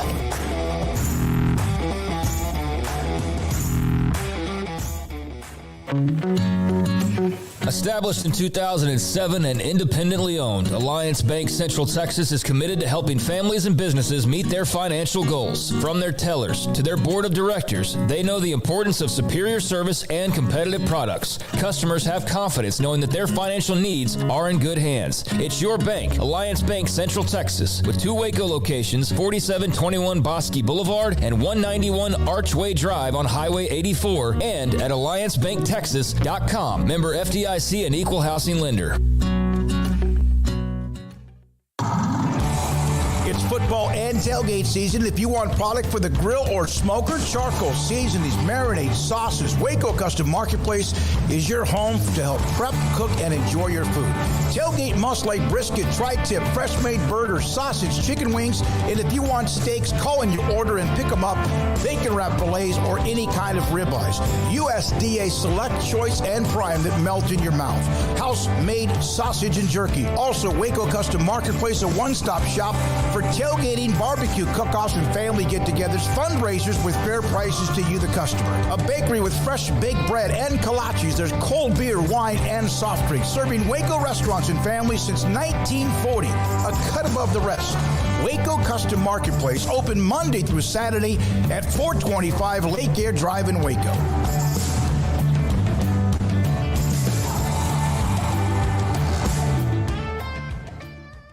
Pizza, burgers, and Bears football. There's no place around Waco that serves them all other than Bubba's 33. Come show your green and gold and enjoy some of Waco's best food and beverages while watching your favorite team, the Bears. When real Bears fans get hungry, Bubba's 33 is the #1 spot for ice-cold drinks, hand-stretched, stone-baked pizzas, and bacon-infused burgers. Join us for indoor or patio dining. Bubba's 33, Waco's restaurant and proud supporter of Baylor Bears football. Sick 'em, Bears. This is 365 Sports. Text us at 254-339-1122. The text line is sponsored by Riverbend's Liquor and Wine, with the most extensive variety of craft beer in Waco. A hidden gem on Lakeshore Drive and 19th Street. Nearly 50 years coaching football. Phil Snow has been at so many different college programs, of course, most recently with the Chicago Bears of the NFL, was here with Matt Rule at Baylor, but he's been in many, many places. Nearly 50, I think 47 or 48. 47 years. 47 years. Yeah. And I'm talking Berkeley High School, Winters High School, so it wasn't like you did all the levels. Yeah, I coached at the high school level, junior college level, 1AA, obviously 1A, and then the NFL, so it's been fun. It was fun. I have a question for you. This is about the NFL, which you were at more recently. Uh-huh. I saw a stat where the touchdowns through the first couple of weeks of the season were down dramatically. You had that 21-18 game, Washington and the Giants. No one scored a touchdown. They had 13 field goals. Why are the touchdowns down? Well, I think one of the big reasons is if you see the offensive coordinators in the National Football League right now, there are a lot of young ones and just starting in what they're doing. So they'll catch up. But, there's some real veteran defensive coordinators out there that are really good, and I think they're running into those guys, and it's a problem early. And along with a lot of young quarterbacks. Look how many teams have young quarterbacks right now. Mm-hmm. And so early in the season with their offenses, and nobody plays in the preseason anymore. So, it's tough. So, but they'll get going. They'll start scoring. From your perspective as a coach, I know that there's so much money on the line for these guys, and playing the preseason games is, seen as a lot by an unnecessary risk. But then we get these first 2 or 3 weeks of the season, which is kind of now the new preseason, right? Is there a give and take? Would you rather see them play 2 of the preseason games as opposed to some guys that were starters didn't play any of their, I think the Rams didn't play any of their starters for the preseason. But if you look at the teams that are 2-0 right now, the Andy Reids, the Mike Tomlins, their guys played 2 different games. So they're old school. You have to play and get ready for the season. And protecting these guys and not playing them in the preseason, I think, is a big mistake on either side of the football. And you can see that right now. The teams that didn't play their players are struggling. When you watch Andy Reid and Patrick Mahomes and what they're doing right now, just kind of what goes through your mind from a football standpoint, but also specifically a defensive standpoint, it just seems like there's no real answers, partly because of the scheme, but also partly because of the talent. Yeah, and we played, when I was with the Panthers, we played them, and they had Hill, and Kelsey was younger. He's not running as well right now as back then. And, Andy Reid is a West Coast guy, and the West Coast wants to get rid of the ball quickly, right? That's the West Coast offense. They want the ball out of their hands. But he also was at Green Bay with Favre. And so he got the perspective of a Mahomes. That if you don't get rid of the football, he has a guy that can do something that's not in the playbook, right? Ad-lib and run around. And so with Andy's brilliance in setting up an offense and game planning and calling it, with Mahomes' ability to move around and make things happen when it's not there, I mean, what a combination it is. It's really hard. If you don't give up big plays against them and you play in the red zone, you have a chance to limit their points and be in the ball game. That's what you have to do to them. And if you watch Cincinnati the other day, that's exactly what they did. But you can't give up big plays, and you've got to limit them to field goals in the red zone, and you have a chance. Otherwise, it's really hard to stop them. We were talking before, and you mentioned Tommy Frazier and how you hold him at a very high place of players you coached against. Who's the NFL equivalent of that? Well, I don't think – the guy that was at Atlanta, Michael Vick. Yeah. I coached in the league with him. That was Frazier, right? I mean, he was one of the best tailbacks on the field, and he had a great arm too. So, but right now, I don't think there is one that's even close to Frazier with the running ability that he had. Now, the guy with the Ravens obviously can be, but he's trying to become a better passer now, and he's not taking off as much as he was in the past. But he's the one that would be similar right now.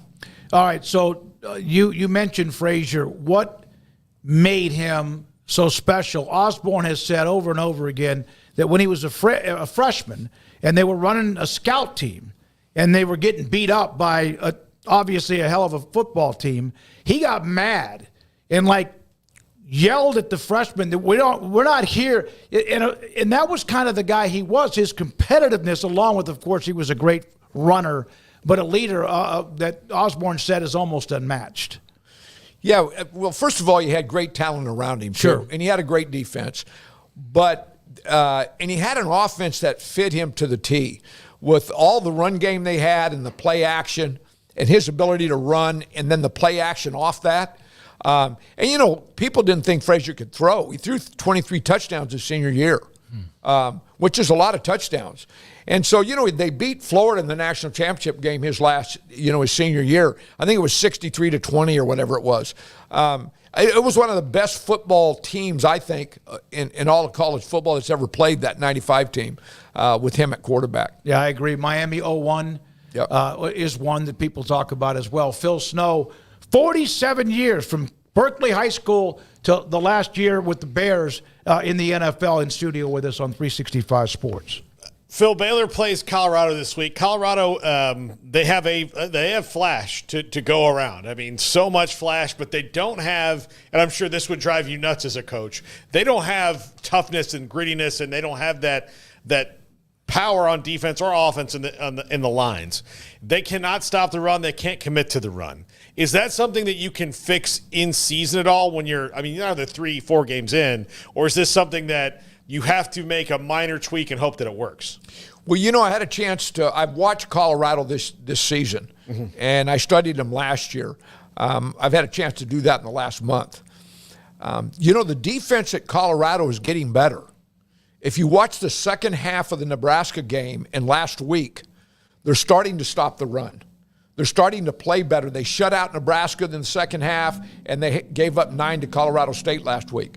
So, and there's some toughness there with that defense. So I think they're going to get better on defense. Now, I think in the run game on offense, they're going to struggle.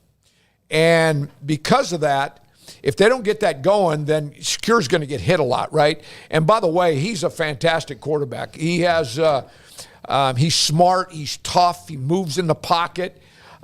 He's extremely accurate and can use all 53 yards of the field, the width of the field. He can throw the out to the field. He can throw the deep ball. He's a good player. If Baylor doesn't get pressure on him, then they'll struggle because they have some skilled guys. Horn and the other kid, that they're good. They have some skilled kids. So when people talk about Shedeur, he's a polarizing guy, but do you believe in him as a player on the next level? My only concern with him is his size. Okay. But he is close to 6'2", and he'll get bigger as he matures, as a man. He's still young. But he has the qualities to play in the National Football League. He's tough. Boy, he moves well in the pocket. He feels the rush. Extremely accurate and can throw all the balls. So he will play in the National Football League. Your thoughts about what Matt has done in Lincoln? First year they had games that they could have won, but that's been the trend there for really 6 to 8 years. Then last year close, but they just did not know how to finish or win. And it looks like he's tweaked that. They beat Colorado up pretty quickly. And now a great test, almost like looking in the mirror against Brett Bielema and Illinois. That defense seems to be, they'll strike you, won't they? The Nebraska defense? Yeah. Yeah, Illinois' defense is good, too. Absolutely. I've studied them a little bit. But Nebraska, what Matt's done there in a year with the culture and how they do things and bring them back to toughness. And it's just amazing, I think, what he's done in 1 year there. Now, I do believe there were some players there that Matt loves to develop people. And there were some guys on that team that wanted that and had talent. So, and they brought in some guys. But that defense they have, Tony White, not only do they have good players, but the scheme, that 3-3-5 they're running, he does it fantastic. He learned it from Rocky Long. And I don't know if you guys know Rocky. And Rocky was one of the best ever at running it. And Tony played for him at UCLA and then coached with him at San Diego State and really learned it. And he's done a fantastic job with the talent and fitting it into his scheme at Nebraska. And then Brett's got a defense over there at Illinois. Their secondary is really good. They're not as good up front as Nebraska. Nebraska's got some guys up front that are really hard to handle. But it's going to be a fun game to watch, and I'm really anxious to see Nebraska's freshman quarterback, how he handles that secondary of Illinois. He is, Raiola, you mentioned, he's grown up. There are people that grow up with, football coaches for dads or football players. He's grown up with Matthew Stafford as his godfather. He's gotten the opportunity to work with Patrick Mahomes. How much of that, like when you're recruiting a player and you see that, go, okay, this is somebody we can really roll with pretty quickly because he's gotten, a higher education than most would get? Yeah, I mean, you can see the Manning kid at Texas and, all these guys that have grown up in football their whole lives, just like a lot of the young coaches that are really being successful right now, their dads were coaches. And, look at the two Harbaughs. I mean, their dad was a hell of a football coach. So I think it really helps. And I was with Raiola's old man in Detroit. I was on that staff, and his dad's a fantastic dude. His whole family is. Wife and everybody. He was a road grader. No, he was a tough. He struggled with a big guy on him in a 50 defense because Dominic was only 185 to 90 or 285 to 90 pounds. but he could really get to the second level in the 4-3 scheme and really was a good pass blocker. And he made all the calls. He was really a good player. You talked a couple of times and mentioned how you've watched film on this team or that team or whatever. What is maybe a scheme or a team that you've watched here recently that's really jumped out to you for whatever reason that may be? Well, the one that I haven't really watched them, but the Tennessee team to me is I'm really anxious to when they get in the heat how they do because Oklahoma this weekend. Yeah, Oklahoma. I don't know that they have an identity yet on offense, so that's going to be an interesting game. But they're the one team I think is a surprise right now that could, really make a run at things. All right. How many times when you were at Temple or Baylor did you threaten to fight Matt Rule on the sideline? Well, okay, you guys got to understand, Matt was GA'd for me in 2001 at UCLA, right? So Matt and I have, we love each other, but, we would get after each other on occasion. So we had a lot of fun together. And I think the players liked it. It was, we were competitive. Matt's the same way. I'm not there with his staff right now, but he'll challenge them and they'll challenge him. So, I think that the players like that because, everybody's on the player, right? But the coaches are on each other too, and the players can see how competitive it is. They like that. Why does he, in year 2, take a team to a different level? You mentioned the culture. He obviously, the first year at Baylor, as you know, was a disaster because it just was so much going on. And then you go 7-6 or whatever it was, and then had the team that played in the Sugar Bowl. Why does it work that way? Is culture the main thing, or is it developing players? Okay, I think Matt's biggest asset is his ability to get to know the players to a point where they'll do anything for him. He spends so much time with the players. And not only not football, I'm talking about their personal lives, their family, everything. And as you get to be around Matt more and more as a player, they'll just go to war for the guy. He knows they believe in him, and they believe in each other, and it's a hell of a combination. It's that foxhole, right? It is. Yeah. It is, and I'm telling you, his players right now. If you go, I went over there this spring. And I was so impressed. The culture already developed in that building and how everybody's on the same page.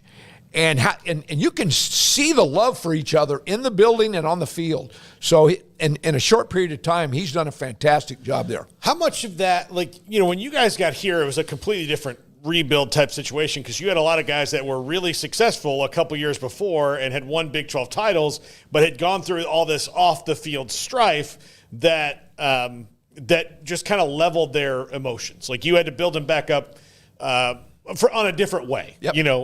And clean out like some of the things that had gone on. With Nebraska, how much of that, the culture building so fast there is, you can feel it from the student body and the fans and the people in Lincoln, how badly they want this back to where they believe it can be, and the kids wanting to be a part of that because as opposed to being kind of sad about it, they're enthusiastic about bringing the glory back to Lincoln. Well, I'll tell you a story about Baylor, and to me, this is the biggest difference.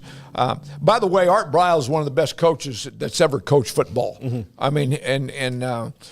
But when we got there, our first workout in the off season, this is the darndest thing. So we got done, and the players were all at one end of the field, and all the coaches were at the other end. I don't know why we were there, why we were separated at the time.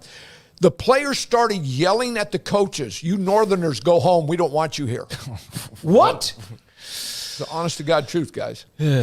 So we started from there at Baylor.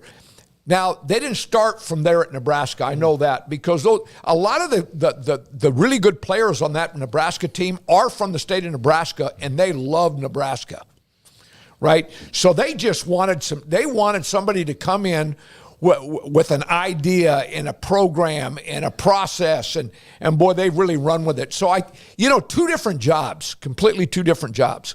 Yeah, the totally different situations you're walking into, but that Northern, that's I'd say I'm not surprised. Like, I'm surprised when I heard that, but then I'm like, that about sounds right. I guess it was just such a mess back then. It's amazing what you guys were able to accomplish and how that all built up. And a couple of guys that were really key in that I was very much looking forward to asking you about were Jalen Petrie and Terrell Bernard. And Petrie he was out there flying around on Sunday night making big hits, but Terrell has turned into such an incredible player. Injuries cut his playoffs short, but he was having a hell of a season a year ago. Just what did you see in those guys? Did you kind of know, like, hey, these guys have this ability? Or how quickly did you sort of know that? And just their place in this whole puzzle for you guys in Waco. Can you just speak to Bernard and Petrie? Well, Petrie, he's one of the few players that stayed in that class when we came in. So he loved he was the only one. Yeah. From the commitments to the previous coaching staff. Yeah, he was the only one that stayed. And Terrell, he was actually going to the University of Houston. Mm-hmm. And I saw him on tape. They showed him to me, and I said, we got to go get this dude. So we went down there and dealt a lot with his grandparents, and they were fantastic, and he ended up coming to Baylor. It was really sad when Clay Johnston got hurt our last year. Yeah. Right? But I knew that Terrell would come in and play. He was ready to play.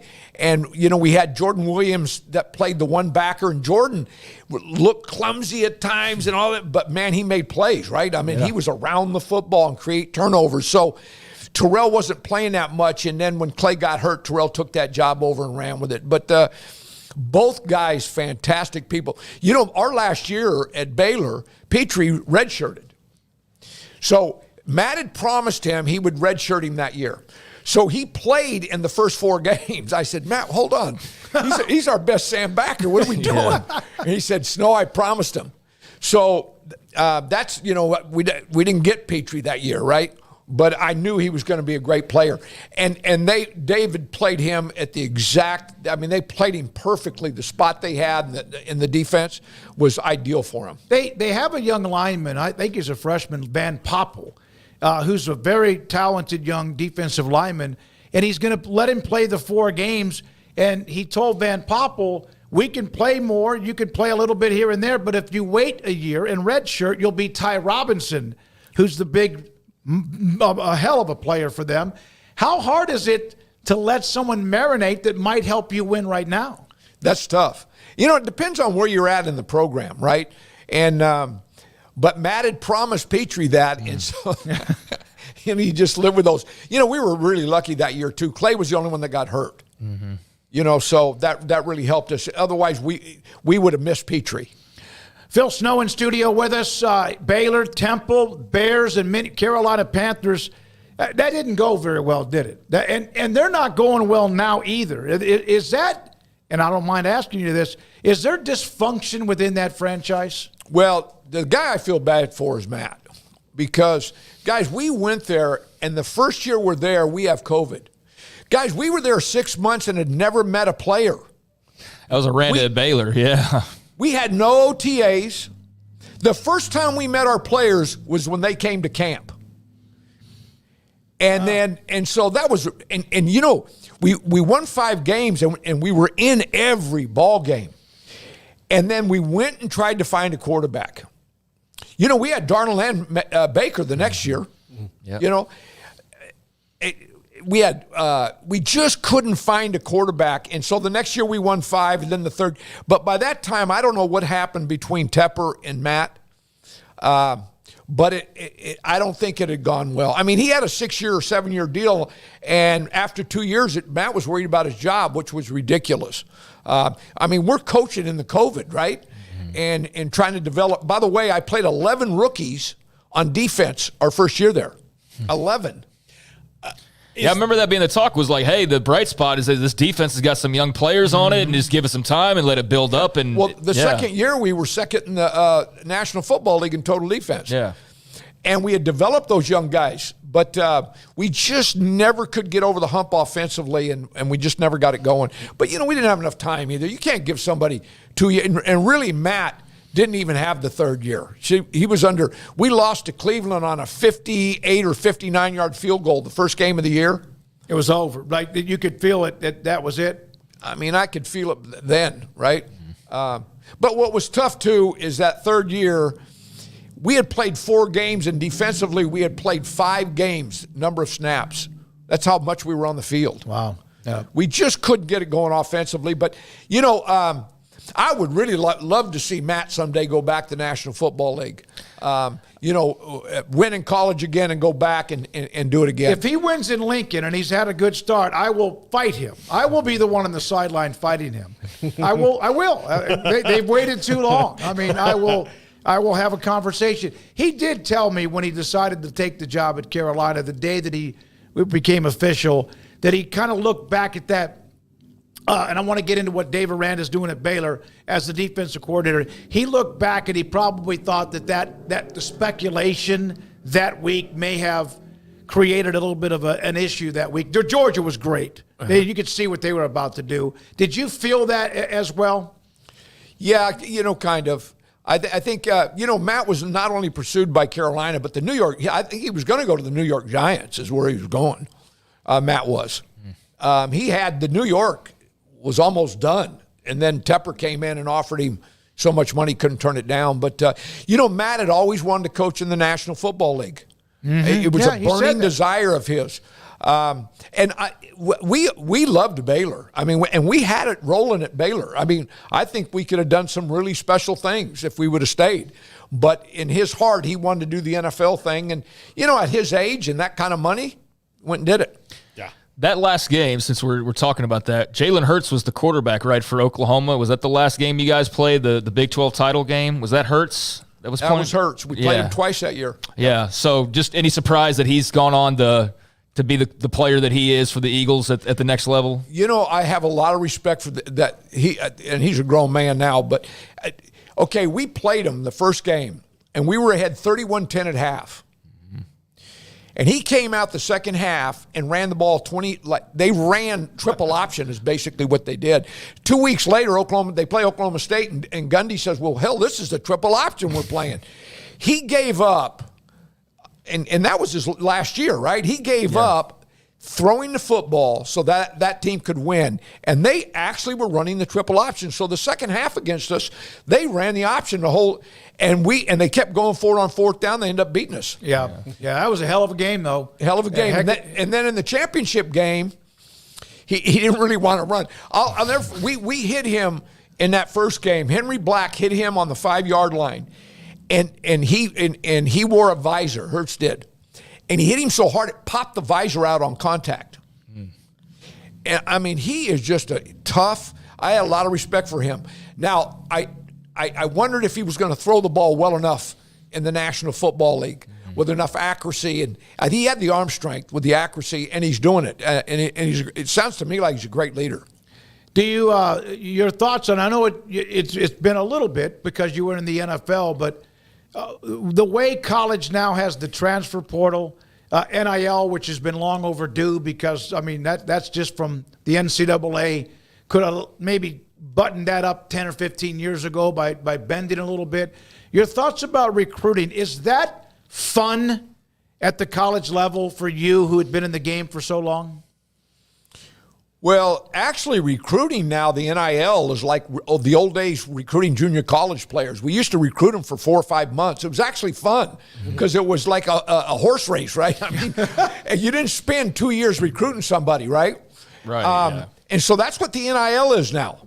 But I still think, guys, you're not going to develop a team and win big games in your conference by getting players from other teams, a bunch of them. Now, you're going to have to get a few, just like we got junior college players to fill in. That's what they're doing. But the good programs, Matt Rule is not going to go out and get 20 players.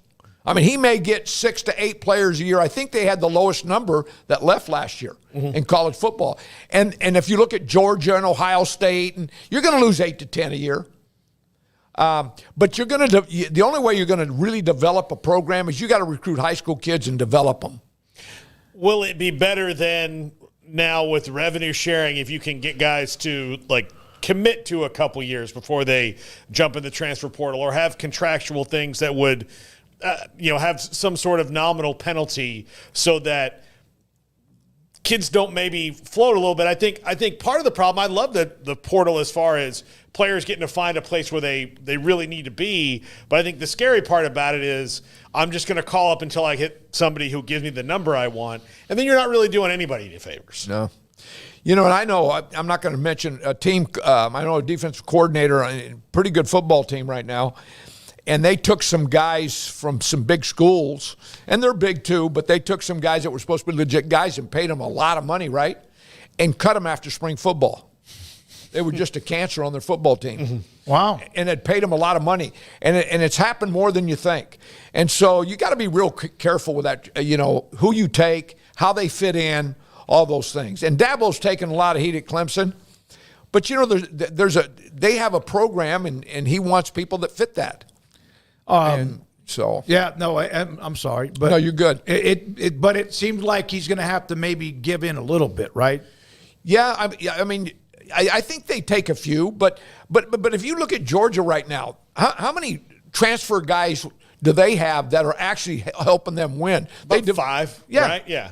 Well, that's I think what the Clemson fans actually want from Dabo is he's at 0 right now. Yep. And they're not saying, like, we want you to take 25 transfers like Dion. Yep. We want you to take 5 just for the guys that we lose for whatever reason, that you don't have to play true freshmen against Georgia. Yep. Yeah. Yep. So I want to ask about Georgia. That was y'all's last game at Baylor, was that Georgia Sugar Bowl game. We touched on just kind of the build-up, and it was just, it was what it was. But did you see then, because they got rolling right after that game, like that was like before the national title runs. Yeah. Did you sense kind of what Kirby had built in there and looking at them and knowing what was coming?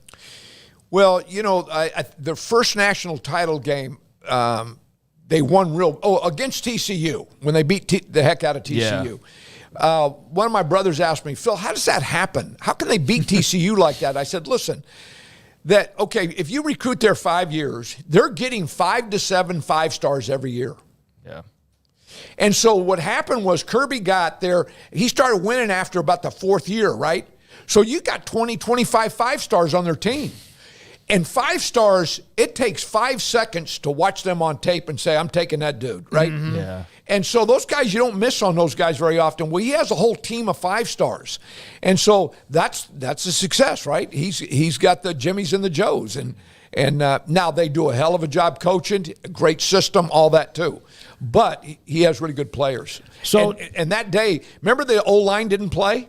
Yeah. And the backup O-line against us at Baylor, they were all 5-stars. Yeah. Yeah. I mean, every one of them. Every one of them. They all came in, and I said, well, these are the backup. They look better than anybody we played. I remember it was like a reality check and this was even this was like right before NIL basically, but it was a reality check of like, yeah, they're not even playing their best of the best at every position, and they're still rolling along like this. Like, that's just like, whoa, Georgia's something serious, and now we've seen the results ever since then. But yeah, that was quite the matchup. And Saban did it for years, right? Mm-hmm, yeah. So Dave Aranda is now calling the defense, and it was really almost shocking. You would watch them. Matthew Pallage, a young coach who was at Oregon, went from Baylor at Oregon, and then Dave's taken over the defense. So far, they've done pretty well. I mean, Utah had the early score, but 77-yard blocked field goal return for a touchdown. How difficult is it to do what he's doing as a head coach and also being the defensive coordinator? And I'm not sure if you've been able to watch them at Air Force last week. What are they doing, and do you see anything different? Well, there's guys like Sarkisian's doing a hell of a job doing that, right? Yeah. There are guys doing it, and I think Dave has talked to Sarkisian about it. How do I do both? And obviously, Aranda, what he's done defensively, stands by itself, right? I mean, he's really good at what he does. So what he's done is he's went in there and put together a system with that staff, and they're real detailed. They're playing hard. It looks like they're physical. So I'm really anxious to watch them against Colorado. Yeah. I really am, I want to see if their skilled guys in the back end can match up with Colorado's skilled guys. And if they can, then, people are going to have to deal with their defense. Did you come across him much, like even coaching clinics? Or I know the coaching's such a fraternity and there's all these tentacles, but did you cross paths with Aranda much, if ever? Okay, so Aranda, when I was a defensive coordinator at UCLA, he would come and visit. When I was the defensive coordinator at Arizona State, he would come and visit. And he was young at Arizona State, really young coach. I'm telling you, David he was always going and trying to get better at football. Spent a lot of time with a lot of people. And he's got a lot of knowledge and really has a hell of a library of defense. So you're not going to surprise him with anything, and he'll have some surprises for you. So he's good at what he does. He just has to make sure they have the right guys, enough of those dudes, right? And maybe they're getting to that point again, because last year it was a disaster across the board. Well, let everyone know, you mentioned Frazier when he was at Nebraska. This is more about what you guys did in '96 at Arizona State. That was the team that almost played for a national title with Jake Plummer. Tell everybody what happened in '95 and what you did, for those who don't remember, the following year in Tempe when you just swarmed them. Well, and we did play for the national title, by the way. We lost 20-17. If we win the game, we would have been the only undefeated team in football that year. And that was the year Florida won it, right? Yeah, Florida had been beaten by Florida State. They rematched in the bowl game, and Florida won the game. But we would have been the only undefeated team, and we lost. We lost with 13 seconds to go in the game. Oh, my Lord. Yeah, bad deal. But anyway. Thanks for bringing that up, by the way. Yeah. In '95, we went to Nebraska, and they beat us 70-28, I believe. And I was the defense coordinator and was completely humiliated. I mean, we just so what we did in the offseason that year is I studied them for 6 months. I said, we got to, because we're going to play them again in '96 at our place. We added one defensive player to our defense. And it was Derek Rogers. He played our weak side end. Now, Derek was a hell of a football player now. By the way, that's a great story. He played 2 years of football before we got him. He played in the band in high school, didn't play football. Went in the military, played flag football and liked it. So he went to junior college 1 year, and then we got him. So that was a great story. But we played him at Tempe. I believe it was the second or third game of the year. They were number one in the country. And we beat them 19-0 that day, and we had two safeties. I don't think Coach Tom had ever been shut out, Coach Osborne. I think that's the only shutout he's ever had. And and Frank Cush, that day, the stadium was named after Frank Cush. Guys, it was the wildest setting. And after the game, it was scary. I went along the wall and got out of there. They were pepper spray. I mean, it was crazy. But it was. But you beat the number one team in the country, and then we went on undefeated. We were 11-0, undefeated, and played Ohio State in the Rose Bowl and lost in the last seconds. And that Ohio State team, guys, there was probably 8 to 10 first-round draft picks on it. Having been at Arizona State, and I know it's been a long time since you were there, but they've been kind of wandering in the wilderness. And maybe now that they're in the Big 12 and they have some new leadership there, they seem like they've been doing a little with a lot at Arizona State athletically, especially for the football program. Do you feel like if they have the right people in place, that's a place that can get the fans re-energized and can really be a player, because it's a beautiful campus? There's nothing wrong with Arizona State at all, and it seems weird to me that they've been kind of in this desert. Well, not they're literally in the desert, but in this football desert for so long. I think there's certain schools that when you look at them from the outside, you say, well, how can you not win there? But guys, if you look at the history of Arizona State, there hasn't been a lot of winning coaches there. I don't know why it's a tough job. Even a guy like Dirk Cutter. Saban gets on the TV show the other day and said, I tried to hire Dirk. Yeah. Dirk's a hell of a football coach. He couldn't win there. Mm-hmm. It's just, like UCLA's a hard job. Mm-hmm. Terry Donahue only won 63% of his games. That's all he won at UCLA. And everybody thinks he had this, he won, close to 80%. And so Dick Tomey won 63% of his games at Arizona, and they fired him. Terry Donahue got a lifetime contract. With 63%. With 63%. So there's certain places that are harder to win at. Why, I don't know. And I think Arizona State's one of those jobs. You coached Pat Tillman. I did. And we all know the story, and that he was killed in action, friendly fire, I think it was, too. But you coached him. What was he like as a football player? Because I remember him. He was fierce. He was good. And not a surprise that he did what he did. You know, Pat was probably the most interesting guy I've ever coached. He was good looking. He was a straight A student. He cussed like a sailor. He had when I went to recruit him, he had a police record. And so I looked into it, and he was fighting in bars as a teenager, liked to fist fight. I mean, you're talking about defense. the most unique guy. So I'll tell you this story. The head coach comes in my office. We were at Arizona State, the stadium. We were on the 6th floor, which is the highest floor in the stadium, in the building, in the stadium. And Bruce Snyder comes into my office and slaps down a magazine on my desk, and it's Pat sitting on something. And madder than hell. He says, Snow, get this stopped. I said, Coach, what are you talking about? He said, he's sitting, and he walks me over to the window, and I don't know if you've ever been in Sun Devil Stadium. Yeah, I was there when Nebraska beat You know Florida. the light standards? Yep. Mm-hmm. Every Thursday, he walked up the light standard and sat on the top of it. Guys, with no safety net, no ropes, every Thursday. So that video was from a helicopter, or that picture was from a helicopter that took him sitting up there. Oh, wow. And he'd go up there every Thursday. He would jump off bridges 60, 70 feet. I said, Pat, dude, what are you doing? He said, Snow, anything that I'm scared of, I go do. I don't want to be scared of anything. He was the most unique player I've ever coached. And you talk about tough and a football player. Well, I mean, I did not know any of those stories. I just knew he was a really good football player. And then, of course, the story about him entering the military. I mean, everything you talked about, it fits to it perfect. Yeah. He's playing. He's starting in the National Football League, and I see him over the spring. I said, Pat, you look skinny right now. What are you doing? He says, Snow, I'm going to run a marathon. He says, I want to run a marathon, and it's bothered me I haven't. Guys, he's playing in the National Football League. He lost like 20 pounds, went and ran a marathon, then gained it back and had a hell of a year.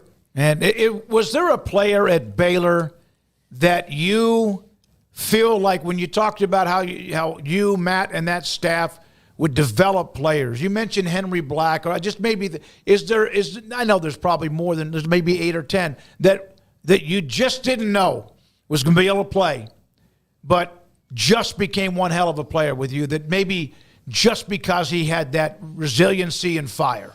Well, I think the biggest one you just mentioned was Henry. Okay. You know, when we got there, Henry didn't play at all. And he didn't play for us the first year or two. And, guys, Henry went and played 4 or 5 years in the National Football League. Yeah. I mean, what a great story. Never said a word, tougher than heck. So he was quiet with y'all too, right? Because he just seemed like a very quiet guy from what we got to see. So he was just that way naturally, I suppose. Yeah, but I tell you what, I coached the safeties, and there was no fooling around in that room. Henry sat there, and if a guy got out of line, he'd say, guys, that's enough. And, boy, everybody – when he said that was enough, that was enough. So, boy, what a story Henry was. Chris Miller. Yeah. I mean, Chris was – oh, my guys, God. He pound for pound is the toughest player I've ever coached. You know, he only weighed 81 to 85 pounds. And if you watch him strike people – it's unbelievable. He was really, pound for pound, he's the toughest guy that I've ever been around. Safety, he like Mr. Targeting. He did not care. That was the downside to the flying in and tackling. Well, but, you know what? Matt says, Snow, what are we going to do about the targeting? And I said, Coach, if we change who he is and we try to take his aggressiveness out, he won't be the same player. So he said, okay, we'll just live with it. He had 3 of them that year.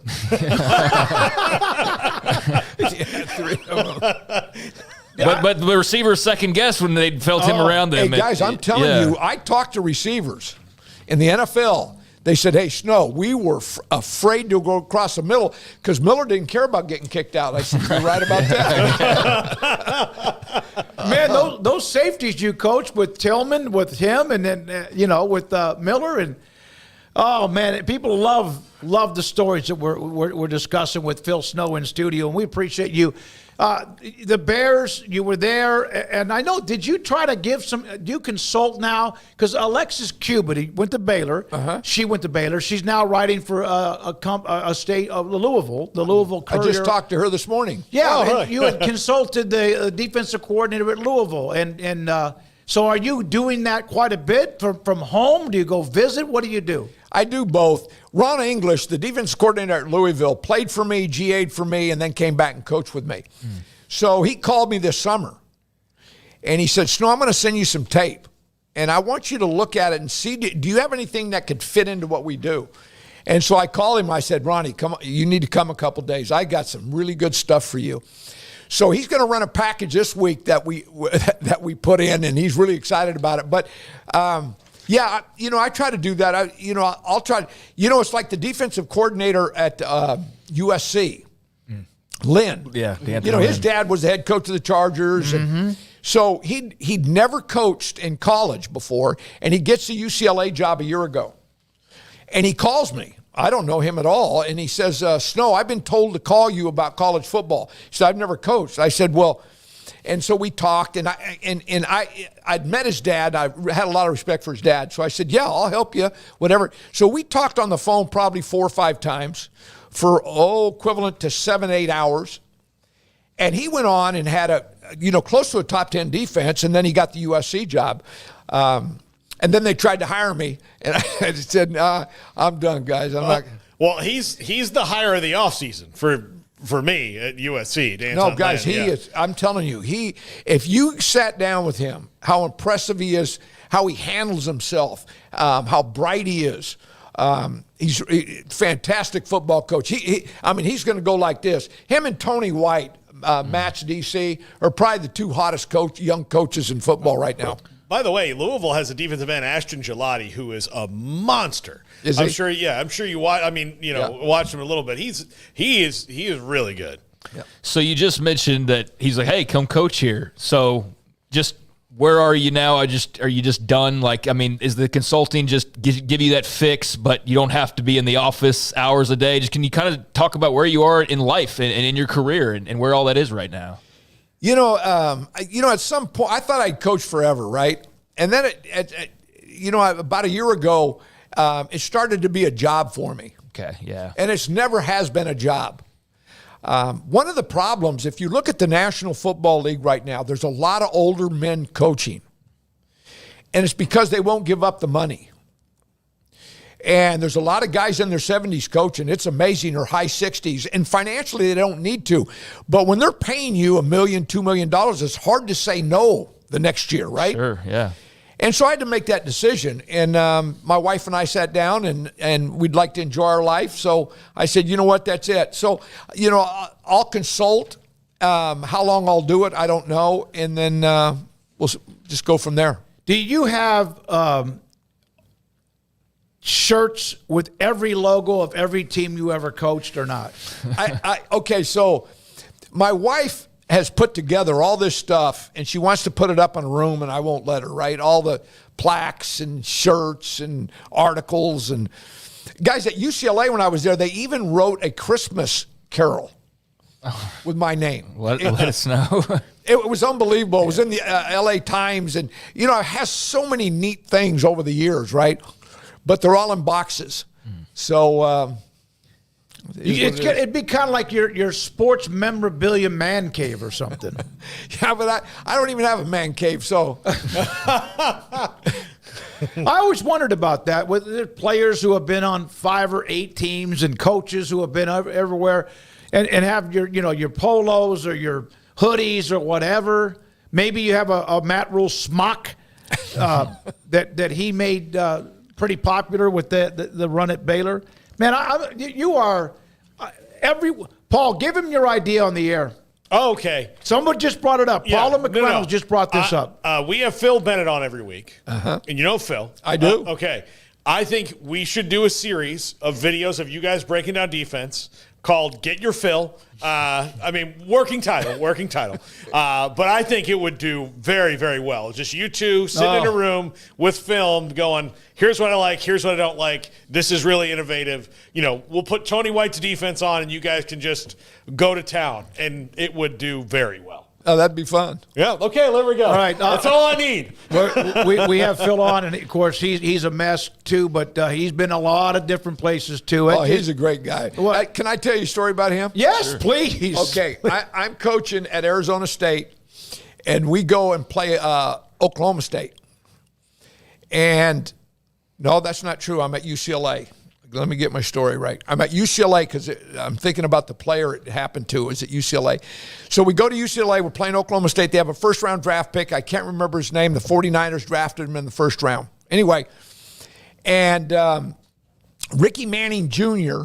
was covering him. And Ricky played a long time in the National Football League. He was a great corner.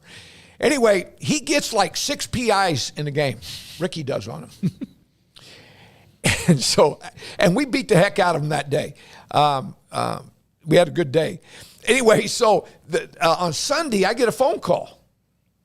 Snow, this is Bennett. Phil, what are you doing? And he starts going off about these PIs. He turned them all into the league office. They're not PIs. It was the fun, because I believe he was at SMU at the time. Yeah, probably was the head coach at the time. Yeah. Yes, he was. And so it was great. But you should have heard him on the phone. I can hear it in my head right now. Yeah. It was crazy. He is, just to listen to you two would be great. And maybe we can get that done. The fill-up. The fill-up. How's your golf game besides probably scratch? No, you know what? Stop. I said I was going to do 2 things when I retired.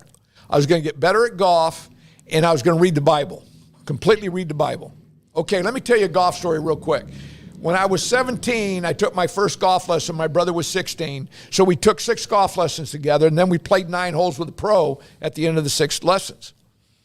And he pointed at me and he says, you go find another sport and you keep playing golf. And you know what? He was absolutely right. Did you not play for Nevada Reno, or what was that? That was my son. Oh, that was your son. Okay. Yeah, my son. Played at Michigan State and then Reno. Okay. Yeah. I tell you what, they So basically the golf instructor said, you need Jesus. Yeah, exactly. Oh, my goodness. Yeah. Craig mentioned this earlier about what you're doing, and you're now pretty much it's over as far as the actual working for somebody to coach. How difficult is it to walk away? That seems to be something that's kind of a lot of coaches, that has to be difficult. You know what, though? It wasn't for me. Okay, good. Because I knew it was time to do it, and so I felt good about it. And now you always look back and say, I watch guys coaching right now, right? I'd love to watch like Fran Brown at Syracuse. Yeah, how about that? And Elijah Robinson's his D coordinator. Nixon's his offensive coordinator. So, I love watching the guys that I worked with coach. So that's the only time I get riled up where I'd like to be helping them, right, and stuff. But, no, it was time. Yeah, and I guess the fact you can just say that's it. Yep. And you still have enough where people contact you because of your knowledge. Well, as he said, it started to be a job, and it wasn't as fun, like you said. So, yeah, you still get your fill when you need to or however you want to when people come talk to you. It sounds like the best of both worlds in a lot of ways. And, I feel real bad for some of the guys I worked with because they retired in their 50s. We didn't make a lot of money. The last 10 years, the coaches, this money thing is – and so – I was fortunate where I got to make some money at the end of my career, but I know a lot of guys that are my age that, retired and didn't make a lot of money in their careers. It's amazing how much money they're making today. Did you make combined perhaps more money those last 5 to 8 years than you did the first 45 or so? No question. Really? No question. Did you ever work for somewhere else where you were getting paid by maybe another school or two or team or two? Or is that? Yeah, I did. Yep. When I went to UCLA from Arizona State, I was getting paid by both schools. So that's happened. But, guys, we didn't make a lot of money back then. You know, we made just enough. We paid our bills, and we, you know, had extra, and we had everything we wanted. But, boy, the young coaches today, if they continue to make this kind of money, it's unbelievable. It really, really is. Man, this is something that we're thrilled you came to see us. And the chat room, people who watch this show are just, they're riveted with all the various stories. And I know we could tell 100 more. We really, really could. And you have always been great. We saw you when Matt came into town about a year ago, or a year and a half ago, whatever, to recruit. You were there. We had a chance to visit. And even then, your stories have been phenomenal. We appreciate it. Thank you. Well, thanks, man. Thank you. Phil Snow, nearly 50 years as a coach in the NFL, high school, and also in college. We're going to have to do this again sometime because I know that's not all the stories you have, and I'm sure that's not all the questions we have, but that was a lot of fun, and I think we'd love to just figure out another time to do this again someday. Yeah, It'd be great. Anytime. Berkeley High School, Winters High School, Laney College, Boise State, California, Arizona State, UCLA, Washington, the Huskies, the Lions in the NFL, Eastern Michigan, Temple, Baylor, and the Carolina Panthers and Chicago Bears. Yep. What a run. I do have one more question that you ran that down. You were in a lot of Pac-12 schools. Did you have any types of feelings when you saw that? I mean, it's coming back. It's just going to be a wildly different version of the Pac than it was. But did you have any feelings, or is that just sort of like realignment and stuff? You're kind of disconnected from those types of things. You know, I really do have a lot of feelings because I grew up out west. And that conference to me was, you know, a lot of people, the SEC is the big deal. When I grew up, the Pac was the big deal. All the pros, you know, like the SEC has 50 pros every year in the draft. Well, that was the Pac back in the day. And to no longer have the Pac-10, Pac-12, whatever it was, conference is just unbelievable to me. That was such that was the West Coast, right? And now they no longer have it. It's a complete shame to me. And then to have Stanford and Cal in the ACC, it's crazy. It's all about the dollar, man. It really is, as you know, and they're not even getting a lot of it. But they had to kind of find a way to be a part of whatever you want to call those four conferences, and it might not change. It might change very quickly. Realignment has been nuts. College football is just sports. College sports is nuts right now. Yeah, it's a crapshoot. So yeah, we'll see what happens with that in the future. But it's weird to see Cal and SMU in the ACC. It's just a weird world we're living in. It's crazy. How many former players contact you? Okay, this is really funny. I don't have social media, right? I don't do any of it. So my son, and he has the same name I have, they all remember Philip. And so Philip, they all talk to Phil. All my former players talk to Phil. And so, and now I'm talking to more of them because I'm retired. But it's amazing. Phil says, Dad, you cannot believe how many guys I'm talking to. And which is cool for him, too. Oh, yeah. Yeah. Thank you, man. Appreciate you. Enjoy retirement. Yeah, thanks, and we've enjoyed all the great stories. So glad you were able to come in studio with us, and we will, in fact, try to do this again. Phil Snow with us on 365 Sports. In the next segment, we're going to look at some of the Big 12 games coming up this week. We've done, two of the pods. We'll do two more. And then Tim Brando of Fox Sports will join us in Paul's Top 5. Hope you enjoyed it, because we sure did, with Phil Snow and 365 Sports. Hey guys, welcome out to Texas Beef House. I'm Samantha, and we are a family-owned and operated ranch here in East Texas. All of our beef is grown right here on our ranch. We've got a great auction going on today on bidonbeef.com that will close tomorrow around 6 p.m. So go to bidonbeef.com and click on today's auctions. We've got Wagyu and Angus, fillets, tomahawks, ribeyes, New York strips, bacon, flat iron, and of course ground beef. So make sure you get all your bids in and use code 365sports to get a discount on your order of $100 or more. And if you have a Texas Beef House gift card, stick that in your Bid on Beef account because you can apply it towards your purchase. So get online, bidonbeef.com. Our auction ends tomorrow, Thursday, September 19th, around 6 p.m. At Genco, our goal is to build long-lasting relationships while providing complete financial solutions for each step of life's journey. Our members enjoy fewer fees, lower rates on loans of all types, and higher yields on a wide variety of savings options. That's just a small part of the credit union difference. Visit Genco online, on Facebook, or come by one of our 5 locations today. Apply online for membership. Genco FCU, NCUA Equal Housing Lender. My money, my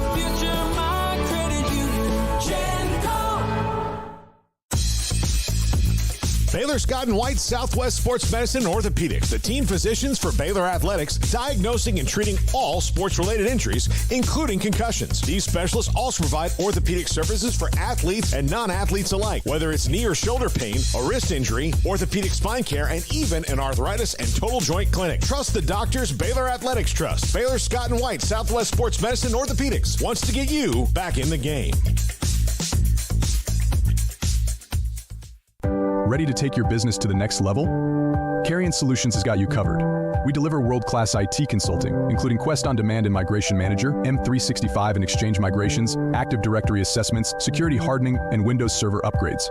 Our experts specialize in consulting, monitoring, support, and managed IT services. We promise vision, professionalism, and unbeatable value. Satisfaction guaranteed.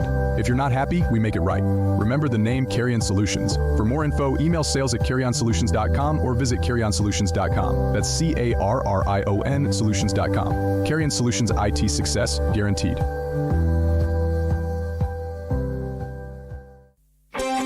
Developed by Startup Waco, a nonprofit organization, GXG is a program designed to support the entrepreneurial development of Baylor University student-athletes through NIL activations. The program helps student-athletes maximize their platforms and offers a comprehensive support system for them to create and grow new businesses that not only benefit themselves, but also uplift the local economy. Fans who wish to support student-athletes can donate to GXG via the GXG NIL Fund, BaylorBears.com/GXG. Contributions to support NIL activations through GXG can be made at BaylorBears.com/GXG. For more information, follow @GXG_GreenXGold on social media and visit the official website www.gxg.startupwaco.com. GXG, empowering student-athlete entrepreneurship and uplifting the local economy through NIL activations.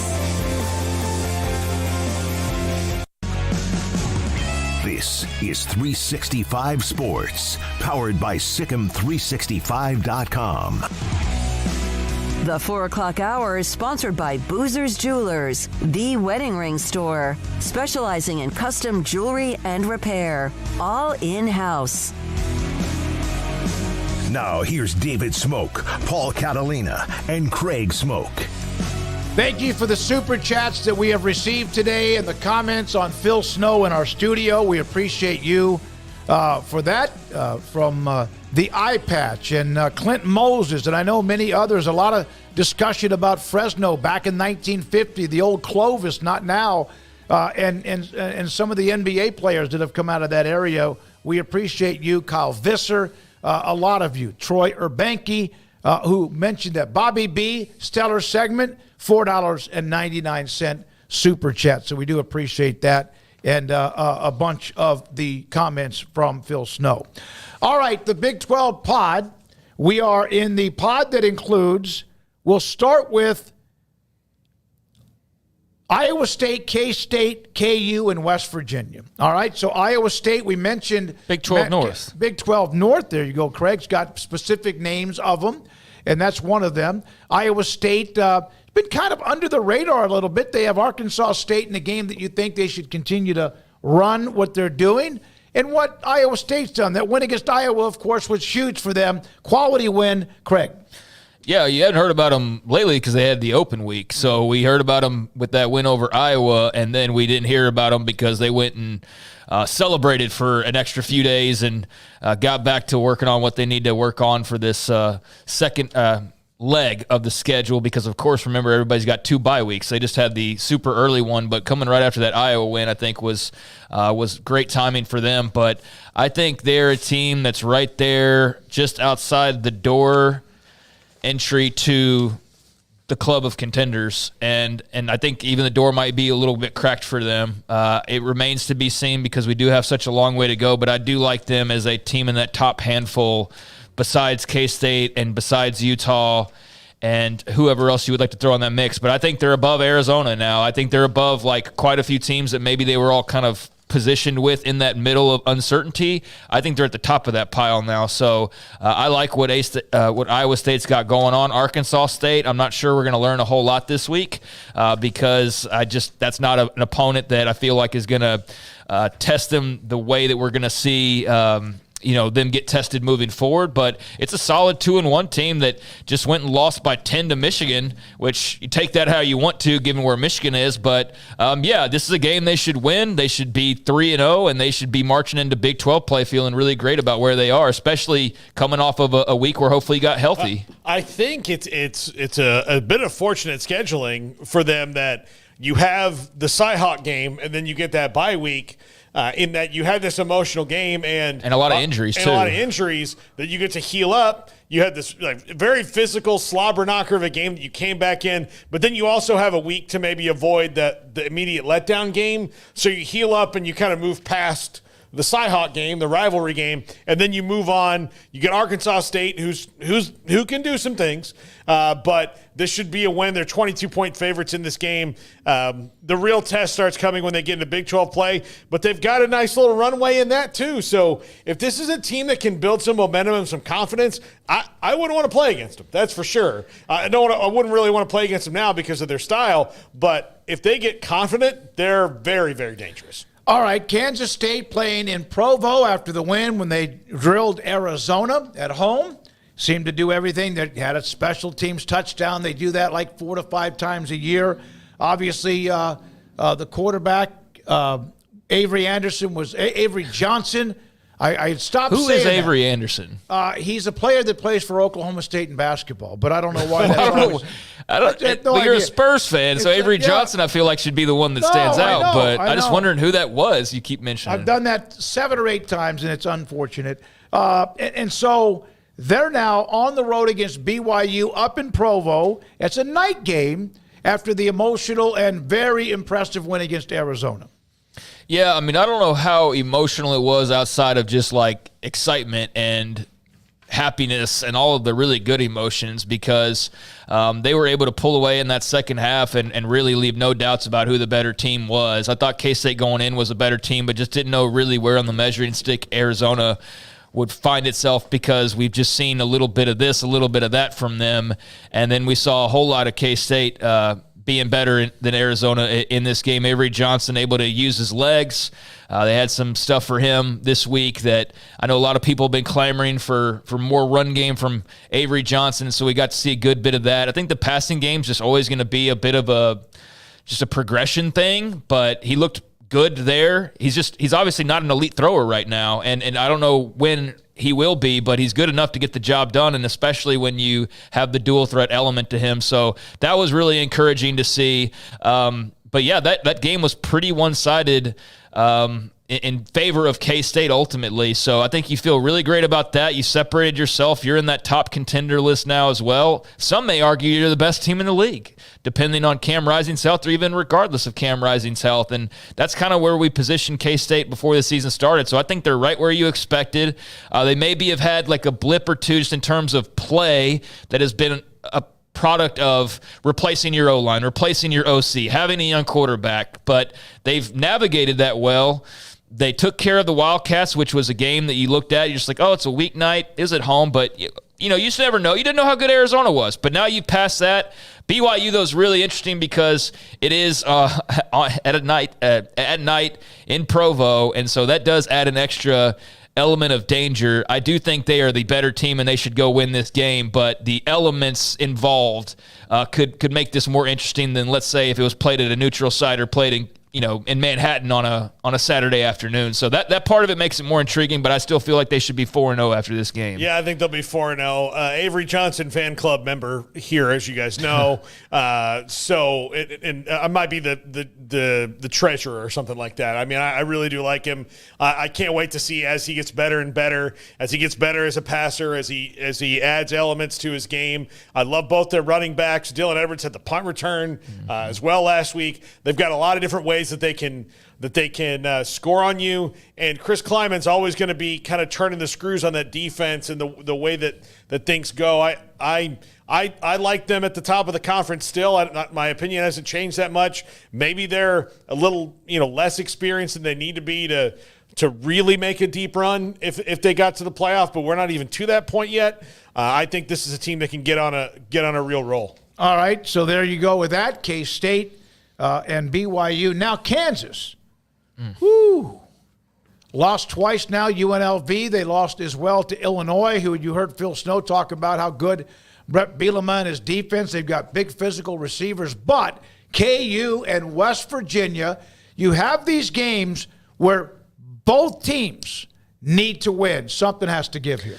Yeah, I mean, this is a must-win for both sides, not in terms of anything big picture changing, really. I don't think Neil Brown's getting fired if he doesn't win this game, or that K-State's not going to still win the that Kansas can't still win the Big 12 or something if they were to lose this game. But it's going to put whoever is that team on the losing side, it's going to put them in a real pickle at 1-3, like a real deal pickle.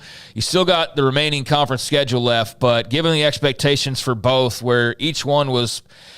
Kansas certainly was in most people, if not everyone's, top 5 in the Big 12, and West Virginia was in a lot, if not like number 6 on those lists. So this is not an ideal start for either side, and has made this game a much bigger deal than I think it ever was going to be otherwise. So that part of it is exciting. The other part of it is exciting is this is like a dead heat no matter what projections you look at. I think last I looked, West Virginia was like a 2.5-point favorite. If you look at like the ESPN matchup predictor, it's like 50 point something to 49 point. Like this is about as even as you can get on paper. Does being in Morgantown matter? Yeah, that's the 2.5. I think that's what separates it in favor of West Virginia. But beyond that, these are two really equal teams. Kansas. Obviously, the story is surrounding Jeff Grimes and the offense and Jalen Daniels, and just the fact that he's not quite what you hoped he would be coming back and hoping that he would be full strength Jalen Daniels we saw 2 years ago. He's not that guy right now, and I don't know if he will be again, but they've got a great run game to lean on. But yeah, it's much more problematic on offense than I think most people anticipated. But you kind of... I dropped it a few times. Like Andy Codell, Nicky Levin was a bigger deal than fans are going to want it to be. Oh no, Jeff Grimes will come in; it'll be fine. It's like, no, we're clearly seeing like a month in that it's not the same thing. So that's playing into this, and I'm really interested to see what that looks like on the other side of this game. Is that same conversation, because it's sizzling right now for KU? Yeah, when I think about KU West Virginia in this game. The song that keeps popping up to me in my head is "Who Are You?" Yeah, I really want to know. Like, I really want to know who are you? This is a who are you game. We saw one last week with UCF and TCU that I think kind of confirmed on both sides. We knew who those teams are. This could maybe be the same kind of game. Hopefully not in a negative way for both these teams, but who is going to get out of their funk and get in this thing? Kansas, I think, is a little better suited to that, but it doesn't mean that that's the case, because if they don't get out of their own way pretty soon, then it's not going to matter if they're better suited to anything. West Virginia, same thing. Like, find some identity. Garrett Green's got to get better. I mean, he can be very exciting, but it appears to the early part of the season that opposing defensive coordinators have kind of figured him out a little bit, and that's not a good thing for the Mountaineers. And I'll say this about both is, besides the Penn State game, their losses are all like close. Fine. Yeah, they're close games. Like KU's 2 losses are close losses in tight games that they could have won if a play or two goes differently, or if Daniels throws one less interception or whatever. So if there's something to hold on to, there is that. And then for West Virginia, I mean, obviously you should have won that Pitt game. Like, you obviously should have won that. Penn State, no. Like, that game was one-sided, but that's what you can cling on to for at least another week or two if you're these two teams. But it's going to be awfully hard no matter what the outcome is if you're on the losing side, even if it's a last-second field goal or whatever, because you're going to be 1-3 and starting off 0-1 in the Big 12. Not insurmountable, but it certainly crushes some other goals, grander picture goals you might have had, and puts you in a bit of a hole. Yeah, it's intriguing. You have the collisions. Like you have Utah, Oklahoma State, and then you have this collision where somebody desperately needs to win, the loser. my goodness, KU with 3 losses, and you wonder how the rest of their season might go. Yeah, I think Lance Leipold would have to make a statement of some sort somehow. And I don't say you fire Jeff Grimes or anything, but I feel like people are going to start calling for something if you're 1-3 to start the season, given the expectations rolling in. All right, so we hit KU, we hit West Virginia. That's part of Iowa State. Excuse me. We also hit Kansas State. Who am I missing? No, West Virginia. We were just talking about both. That's a part of the same pod. West Virginia, they're together. Right? Yeah, so we already talking did. about them together. We did all 4 of them. Now that's what you call a twofer in the biz. That's a twofer. Do you want to break and come back with another one, and then we have Tim Brando? I think we could keep going with this. Keep it here. Take a break here in a second. So whichever one. I love the way Garrett just took control. Yeah. From back in the. Hey, by the way, bowels of this studio. We haven't figured out how to work it yet, but I've got a microphone that he can just say things in your ear now. God, if we figure out how to work it. Don't tease me. But I'm worried about what he might say. No, especially to me. So who wins this game? Who do y'all think wins this game? I'm going to go with Kansas. You are. Okay. It's tough to win in Morgantown, but I'm going to take the home team here. They have no juice. Yeah. They look to me like they have no juice right now. I'm gonna take. I think I'm gonna take West Virginia, and I'm not saying the points or anything like that. I'm just saying head up. And I was just curious because it's such an evenly matched game. I think Morgantown tips it in their favor, but if it's a 2.5-point game, normally as a home team that's worth 3. Yeah, so I think that tips it in the favor. And I think that tips it in the favor for me as well. It's that's the thing that separates this is just the home field territory. Beyond that, I do think this is a pretty equal matchup. All right, so there we are with that. Now we go to the next pod, which is the we've done the incoming team. No, that's it. That's what we have next. This is the American. Yeah, this is. I call it the American to be respectful because the real label for it would be the G5 pod. If you were doing it, and that's not an insult. That's not a bad label. It's just those were the G5 teams that were brought in all together. So it's the G5 pod. 3 teams are from the American, and I just felt like that's a little bit people swallow that easier, the American pod. So that's why I went with that. I don't like that G5. Yeah, and neither do they. So let's do 2 of them together. Houston at Cincinnati. This is a game. I think Cincinnati. This is a game. This is a game that's really interesting in the fact that neither of these teams have expectations at all. And Houston has not shown much this year outside of being very valiant in that Oklahoma game. But, Cincinnati looks like they got an offense now that can move the ball a little bit. They've got playmakers that can run, they can throw. Sorsby's an upgrade. I'll take Cincinnati at home, but I don't think that this is going to be one other than let's see how these teams are developing to write home about. Yeah, Sorsby had probably his worst game last week against Miami of Ohio, but he's still, like you said, an upgrade over what they've had so far in the Big 12, which is just a year and some change at this point, but still, that holds. And obviously you love Corey Kiner, and there's some fun weapons there. I mean, they really needed that win against Miami of Ohio last week, or else there would have been some kerosene surrounding Scott Satterfield's desk in his office because there's already kind of a feeling building of he's not the guy or, just unhappiness with the program. And granted, they're coming off Luke Fickell and making the college football playoffs, so it's pretty big shoes to fill. But had they lost to Miami of Ohio, then that would have been really interesting. Fortunately, they took care of business there on the road. But, I think if anybody's coming in with momentum, it's Houston. Houston going from looking like the absolute worst team in the Big 12 at least through the first week or two, and to now looking like a team that's fighting and playing really, really hard for Willie Fritz and is actually pretty good on defense. And I like the way they bounced back and took care of business. I think they've definitely got more mojo going right now. I don't know that they're the better team. And so this game's in Cincinnati. Again, if you want to add that to the advantage or whatever, I do think that makes a little bit of a difference here. And I think I'd pick Cincinnati regardless because I think they're a bit further along at this point, and their quarterback's playing better at this point. So, I think Cincinnati's just in a weird spot. I mean, just got to continue to watch them more to see where they're going to fall ultimately. But on the Houston side of things, I am very encouraged by the response to the start of the year and the play against Oklahoma and then beating Rice handily in the Bayou Bucket game. And turns out, guys, UNLV is a pretty good team. So that first week loss isn't like, oh, my God, you lost. I mean, it is. You lost by 20, but it's not like it was some team that's not even all that good. UNLV is a pretty good team, and that was the first game of the year. So I think they've gotten better since then. I'll take Cincinnati here, but I like the upward trajectory of Houston, even though it's going to take a while, and I'm still just not certain where Cincinnati falls in the big picture.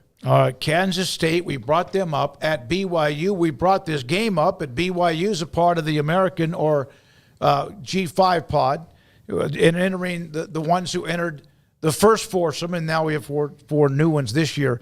BYU, 3-0. We've discussed Arizona State at 3-0. BYU going into SMU with a nice win. TCU plays SMU this week, but Kalani Sitake and the Cougars they're not going down without a fight. No, I think that they'll need a fight this weekend. And I think they've got some scrap to them for sure. That like his attitude, the coaching staff's attitude, but they are going to be out athleted at every position. So they're going to need this game to be. Kansas State feels a little, it's late in the day and it's 9:30 their time. They need all those outside factors. They need to maybe converge at once on Kansas State because speed-wise, skill-wise, everything else is going to be in K-State's favor. So this is probably 3-1 for them. But, again, if all those little kind of outside things that can nibble at K-State can get them to, in a funk, that BYU has shown, look, if you're gonna let us hang around, we'll hang around. So I just don't see that happening this week. Yeah, Jake Ritzloff has been the guy. We finally got to see a little bit of Gary Bohannon, but it was tail end of the game, and it's clearly Retzloff's team at this point, and he performed really well last week. Probably his best. I don't know. Maybe that first week you liked what you saw a little bit better, but Wyoming's not very good. The game that stands out to me about BYU is going to SMU and winning that game and finding a way to hold on and make the plays necessary. That really spoke to, I think, kind of the belief and just the fight that this team has, and I think that's going to bode really well for them moving forward. I haven't seen enough to think that they're just going to go beat Kansas State, though. I'm not ready to go there right now, but I do think BYU is a touch better than I expected them to be. Typical Big 12 with some teams a little bit better than we thought. Kind of had them in the bottom 4 to start off the season, and I think they're going more towards 11, 10, and could work their way up a little bit higher. I don't know how much higher than that. I think they're probably middle, at best maybe slightly above middle, but they've moved some spots upwards since the season started. So I like that about them, but I don't like that enough, like I said, to expect them to beat Kansas State, even though it's at home and at night. I'm just I need to see more from them to expect that at this point. And then UCF with the off week, they host Colorado. Not this weekend, but next weekend after Colorado hosts Baylor on Saturday evening. And they had arguably the best win of the entire weekend last weekend, the most exciting, or however you want to label it. I mean, they were definitely one of the highlights of the entire slate with their comeback win over TCU, and that was a monster win for Gus Malzahn and that football team. You're very encouraged by KJ Jefferson looking better and better every week and looking more like a dude. That first week, that was clearly just an outlier, and him getting comfortable and getting back in the saddle with a new team and all of that, because since then he's played pretty well, and that's a dangerous ass running game, man. They really are loaded up, and when he's rolling too, good luck stopping all of that that they're throwing at you, from RJ Harvey to KJ Jefferson and so on and so forth, Montgomery, and on and on and on. That run game's ridiculous. Yeah. So that's going to be a pain for Big 12 teams if they have to throw the ball around to win a game. What does that look like? But We'll cross that bridge when we get there. They have 4 guys that can run the ball really well. Penny Boone was a big they got Penny Boone. Yeah. I mean, so far, he's been a good cleanup hitter that you put in late, and he just comes in, knocks people around. But RJ Harvey's legit one of the best in the country. He's the dude. And he's the dude. Montgomery's really good, and then they've got some wide receiver, Kobe Hudson in particular, that can make some plays. Yeah. So as more people crash in to stop the run, that makes it easier for KJ Jefferson not to have to make multiple reads on a defense and just go, all right, the touchdown pass. It was pretty much him to Kobe Hudson, and there wasn't a whole lot he had to do other than that to win the game. So, I really like what they've got going on offense. Got to get better on defense. Them and Oklahoma State have similar issues to me, where Offensively, I really like what they have going. Defensively, got to get better. Yeah, UCF's got an argument for the best skill players in the league. I think they're certainly in that conversation. So that's a strength of theirs in that run game in particular. But that was a massive win for them. That totally changes. I mean, obviously, the way you were looking at that game when it looked like the outcome was going to be what it was, and you're starting to go like, oh, okay, well, we're going to lose this one. What does that look like after? But to swoop in there and steal a win, man, that gives you just an incredible amount of juice that has people now talking about UCF as like, where are they in Big 12 contention? You know, where are they in the mix if this continues to progress the right way? The one thing other than just like getting better on defense or getting better here or there is I just hope that there doesn't seep in too much outside toxicity when it comes to like Malzahn in Arkansas or something along those lines. That's what Florida. I would worry about. Or Florida, yeah. Florida job for Malzahn or the Arkansas job for Malzahn. He's being mentioned just naturally as a candidate because it just makes sense, both of those spots with his background. But there's also probably, because of that, some level of interest, so it makes sense. But, yeah, that would be the one thing I'd go, let's just try to not let that become a distraction, and we should be okay. All right, so we went through 8 teams, and, of course, UCF, as we mentioned, with an off week. When we come back, Fox Sports broadcaster Tim Brando, he has that Illinois-Nebraska game. He has an NFL game this weekend. He's next. This is 365 Sports. It's Jeep Adventure Days at Allen Samuels, Dodge Chrysler Jeep Ram Fiat 2024. New 2024 Jeep Grand Cherokee Overland with $13,000 off. Or the 2024 Jeep Gladiator Sport with 18% off MSRP. Need more options? They have them. Jeep Compass, brand new, $9,000 off. Or the stunning Wagoneer L with $8,300 in dealer discounts, plus all models come with 0% financing for 36 months. Also, Allen Samuels with the 2024 Jeep Grand Cherokee Hybrid, save $12,000 off. Plus, you may qualify for $7,500 in federal tax credit. Don't miss out today on the powerful deal. The Jeep Adventure Days continue. First responders get an extra $500. Ted Teague, the general manager and CEO, Allen Samuels, with over 400 cars, brand new and pre-owned on the lot. Loop 340 and east of 84 in Waco. Get ready, Baylor fans. The ultimate game weekend experience awaits you at the Baylor Club. Kick off your weekend with our Friday Night Live pep rally. With live entertainment and special appearances from the Baylor Spirit Squad, it's the perfect way to start your game weekend with a roar. On Saturdays, don't miss our Knox Hall tailgate. Enjoy delicious food, ice-cold drinks, and great company as you gear up for the big game. And after the weekend's excitement, wrap it all up with our famous Bear brunches on Sundays. Don't wait. Make your game weekends legendary with the Baylor Club membership today. There are 26 letters in the alphabet, over 600,000 words in the dictionary, and just 3 of them said together can change everything. Let's order pizza. Those 3 words lead to dough made from scratch and 3 fresh signature cheeses that blanket golden crust in a heavenly melt on Marco's Pizza that'll blow your mind. So visit Marcos.com to order and stop by Marco's Pizza in Belmead, China Spring, Woodway, and in Robinson. Marco's. Pizza lovers get it.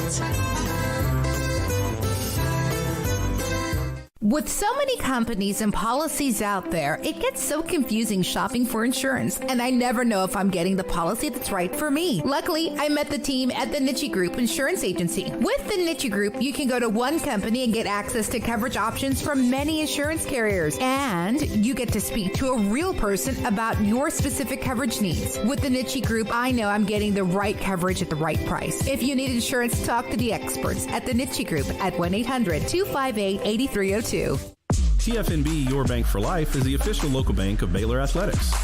Find out why more Central Texas are making TFNB their bank for life. Sign up for our Edge checking and savings accounts to earn interest or cash back. With 5 convenient locations and an award-winning mobile app, banking has never been easier. TFNB Your Bank for Life. Member FDIC.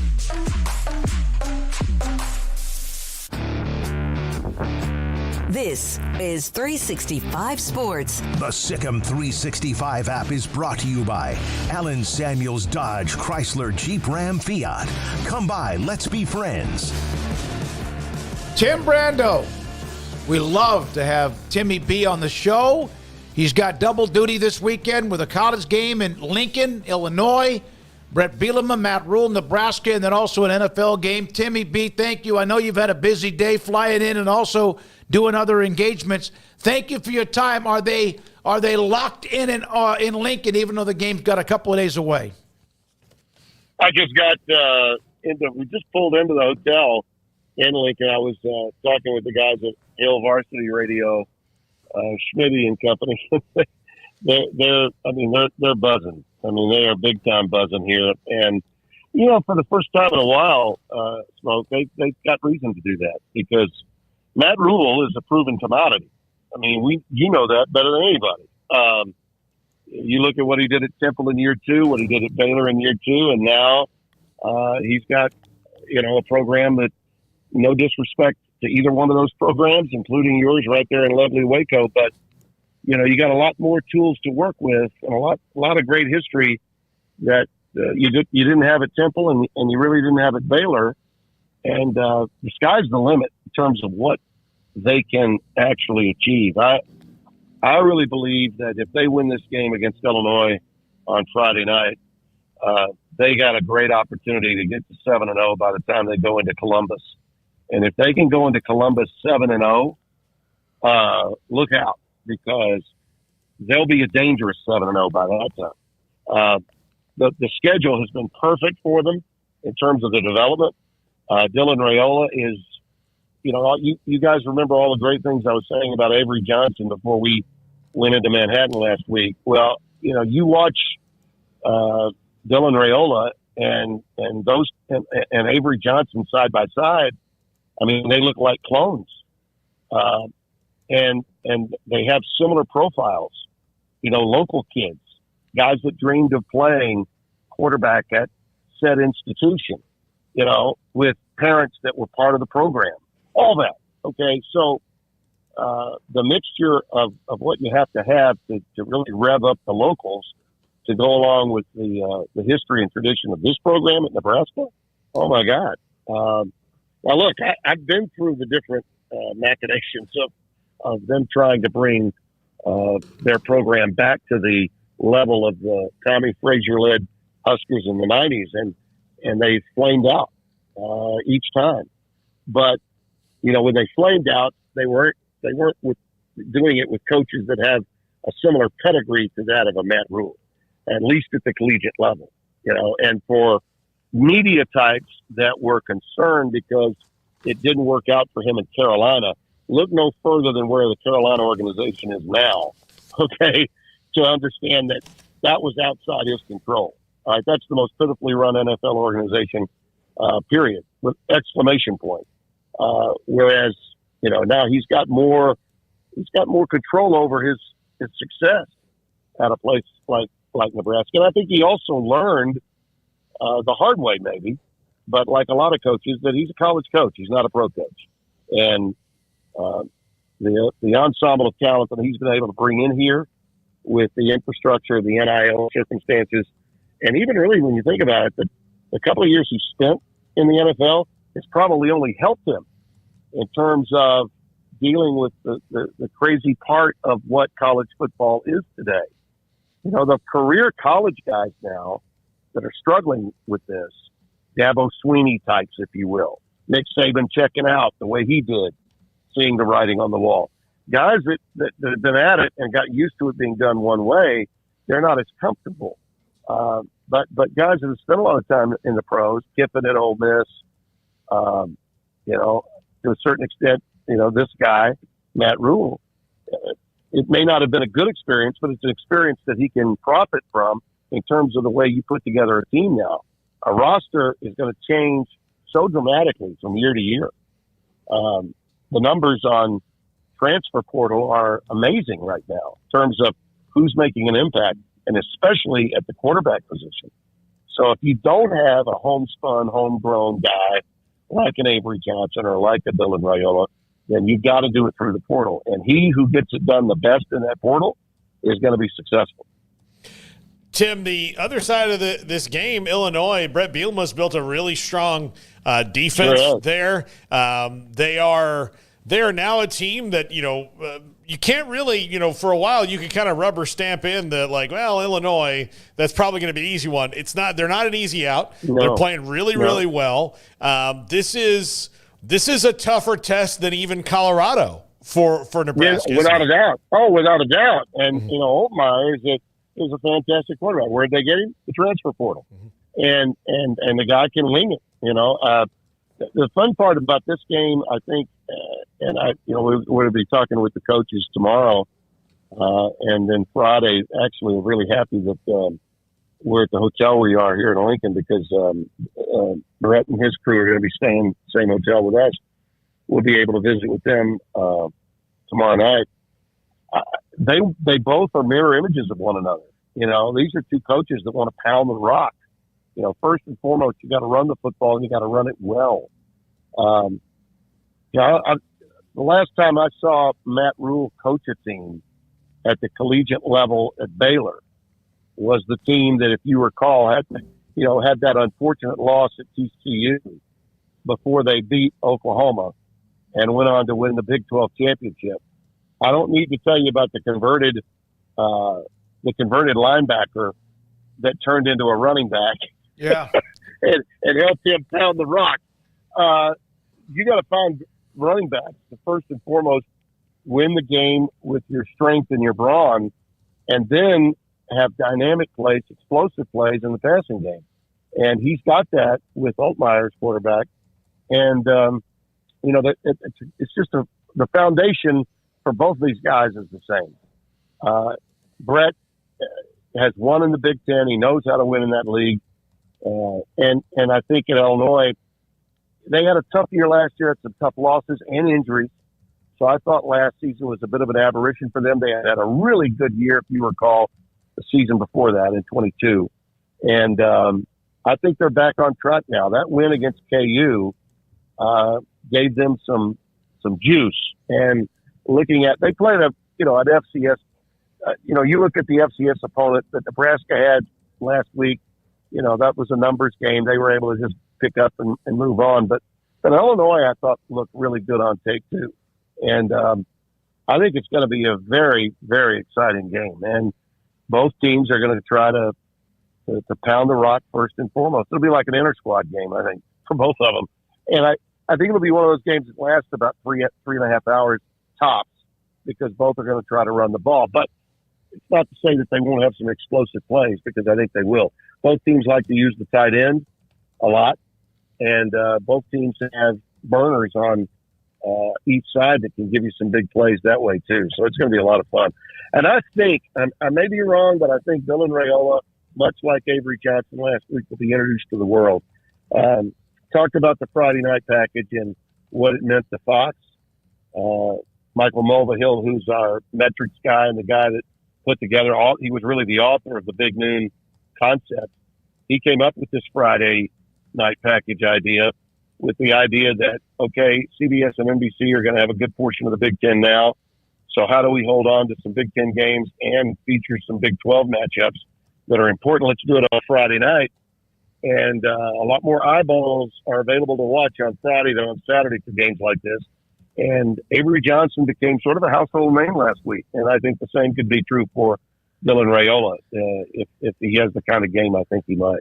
Yeah, I know the Big Ten's also part of that, but I do think so far it's been great exposure for the Big 12. I think that maybe that game gets lost if it's a Saturday, somewhere else, just miss the schedule. And same thing for, ESPN Thursday night having Arizona State, playing Texas State. I think for the Big 12, the non-traditional pockets are probably going to be where they get a lot of their eyeballs. So I think that was smart.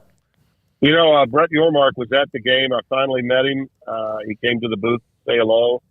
And he told me when, I didn't even ask the question. He said, when I get done here, I'm flying out to L.A. and I'm going to be talking to your bosses, and we're going to be talking about the future and trying to get more Big 12 games on weeknights. So, he definitely wants to be part of this and a bigger part of this in the future. I think this package of games on Friday is only going to grow. It's not as though we don't have some competition with games elsewhere. I think Stanford may be playing an ACC game up against us And I'm trying to remember who they play this week. But those games, in my view, whether it's that game, an ACC game, or if it's an American Conference game, you go up against the Big Ten and the Big 12. I think we've got the feature matchup on Friday. And, when you got two ranked teams playing on a Friday night, as opposed to Saturday in the 3:30 window or the 7 o'clock window,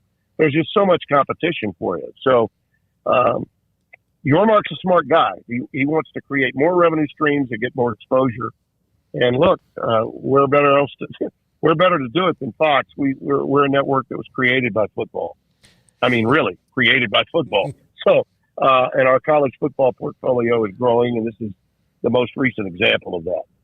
Tim, you mentioned a couple of young quarterbacks. I'd be remiss if I didn't ask you about another young quarterback that made a big splash. He's gotten plenty of coverage, but still, Arch Manning, your impressions. We've seen him. That wasn't the first time we've seen him, but that was a different ball game right there. I texted Old Red, and by the way, that's old with an E, not old. When I put old, if I said old, word would get back to Archie, and he'd be in my kitchen. But he was sending me pictures. We were working together at CBS on the SEC on CBS in the studio. He would send me pictures and videos of little Arch when he was playing at Newman, and starting as a freshman, like as a ninth grader. Okay, so he'd been waiting and chomping at the bit for a long time to get some reps in a game. In fact, last year when they played Houston in that game Spencer and I had, they got out to a 21-0 lead. Cooper and his wife and family, they made the trip over from New Orleans because they thought there might be a chance if they got a good lead that he'd get in the game. And they got out to a 21-0 lead, so they were pretty enthused late in the second quarter. But then Houston mounted this incredible comeback with a couple kickoff returns and a punt return. And then later, Ewers got hurt, you might recall. And the other kid that has since transferred got in the game and then quarterback the next couple. But Arch has always been looking at this through the lens of the big picture, waiting his turn. And, they're going to play ULM, my alma mater, this week. I keep telling Bryant Vincent, the head coach there, has gotten ULM to the 2-0 start for the first time in a long, long while.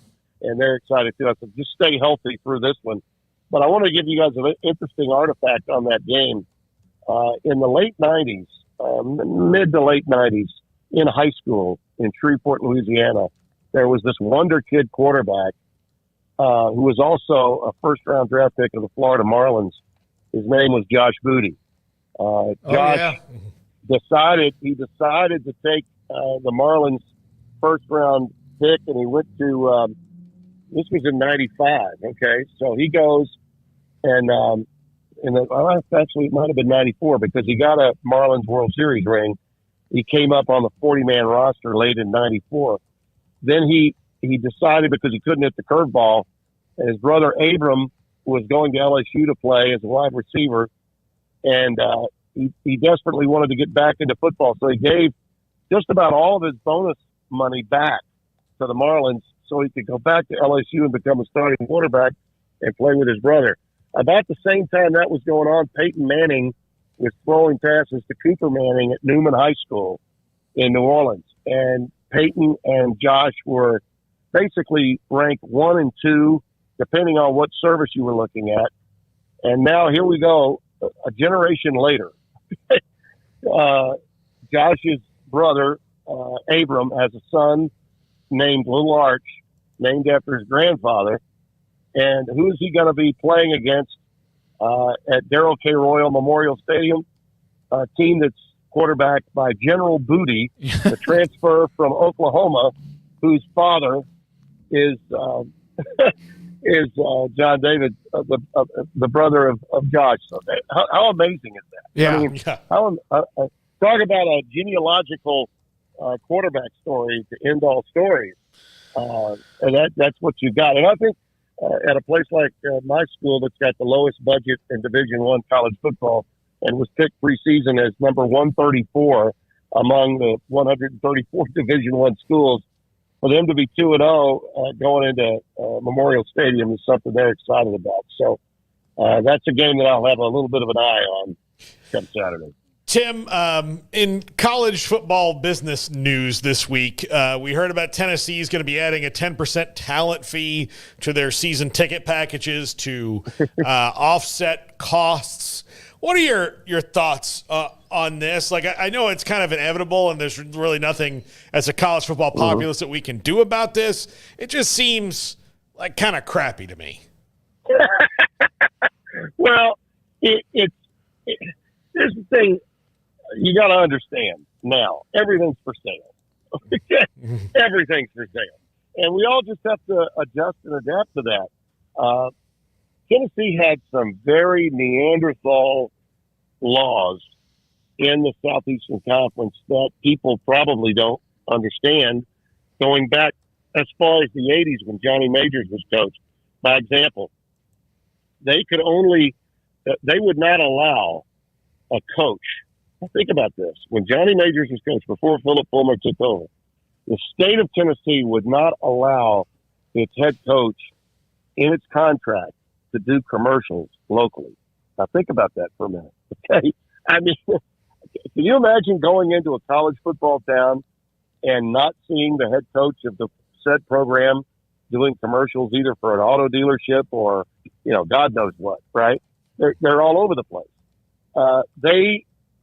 They had to change the way they were governing in order to keep up so that coaches could actually get paid. Philip Fulmer actually did not get the kind of money that other coaches were getting because of this really kind of crazy law that they had in place, even after Majors had left and then had come back and after his period at Pitt. But I think that Danny White, who's now the athletic director at Tennessee, who obviously was at UCF, is a progressive mind, and he's looking at any chance that he can get to have an upside to all of the money that's generated by the fandom that is at Tennessee. And when you got that many fans and that many people at a game, and you can charge that amount of money, it's just going to add up quickly. I know it doesn't look good to the purist that's out there. It doesn't feel necessarily right, but they don't give a damn anymore. For the Catalina, they don't care, and I think that's the deal. We just have to be numb to that to some extent. It takes some doing. I understand that, particularly for people our age, Smoak. I mean, it takes a little doing, but it's just the world we live in today. At least they're being honest about it. Yeah. And you know what? Where would that money be going otherwise? The amount of money that athletic departments have historically wasted on their programs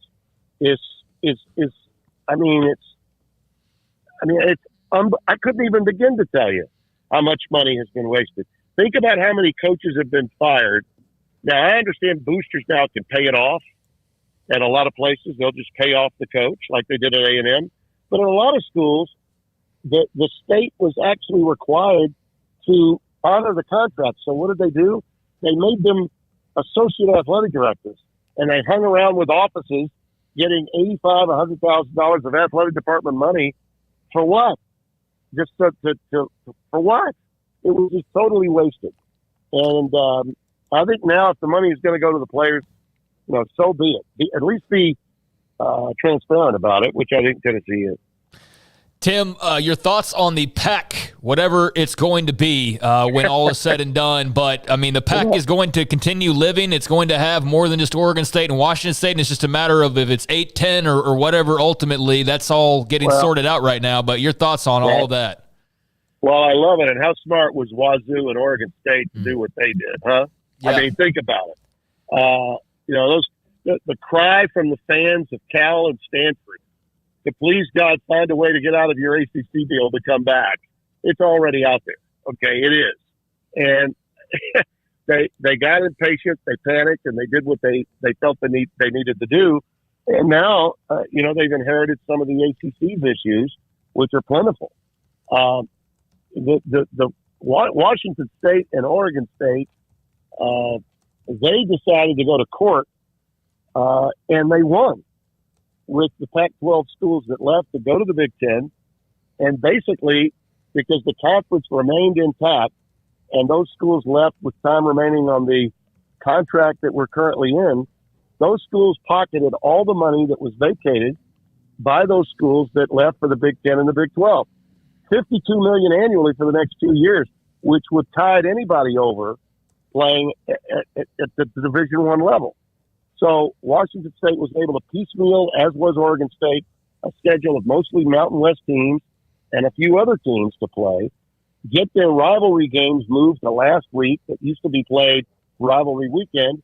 And Wazoo not only was able to pull it off, they got the W and ruined it for Washington.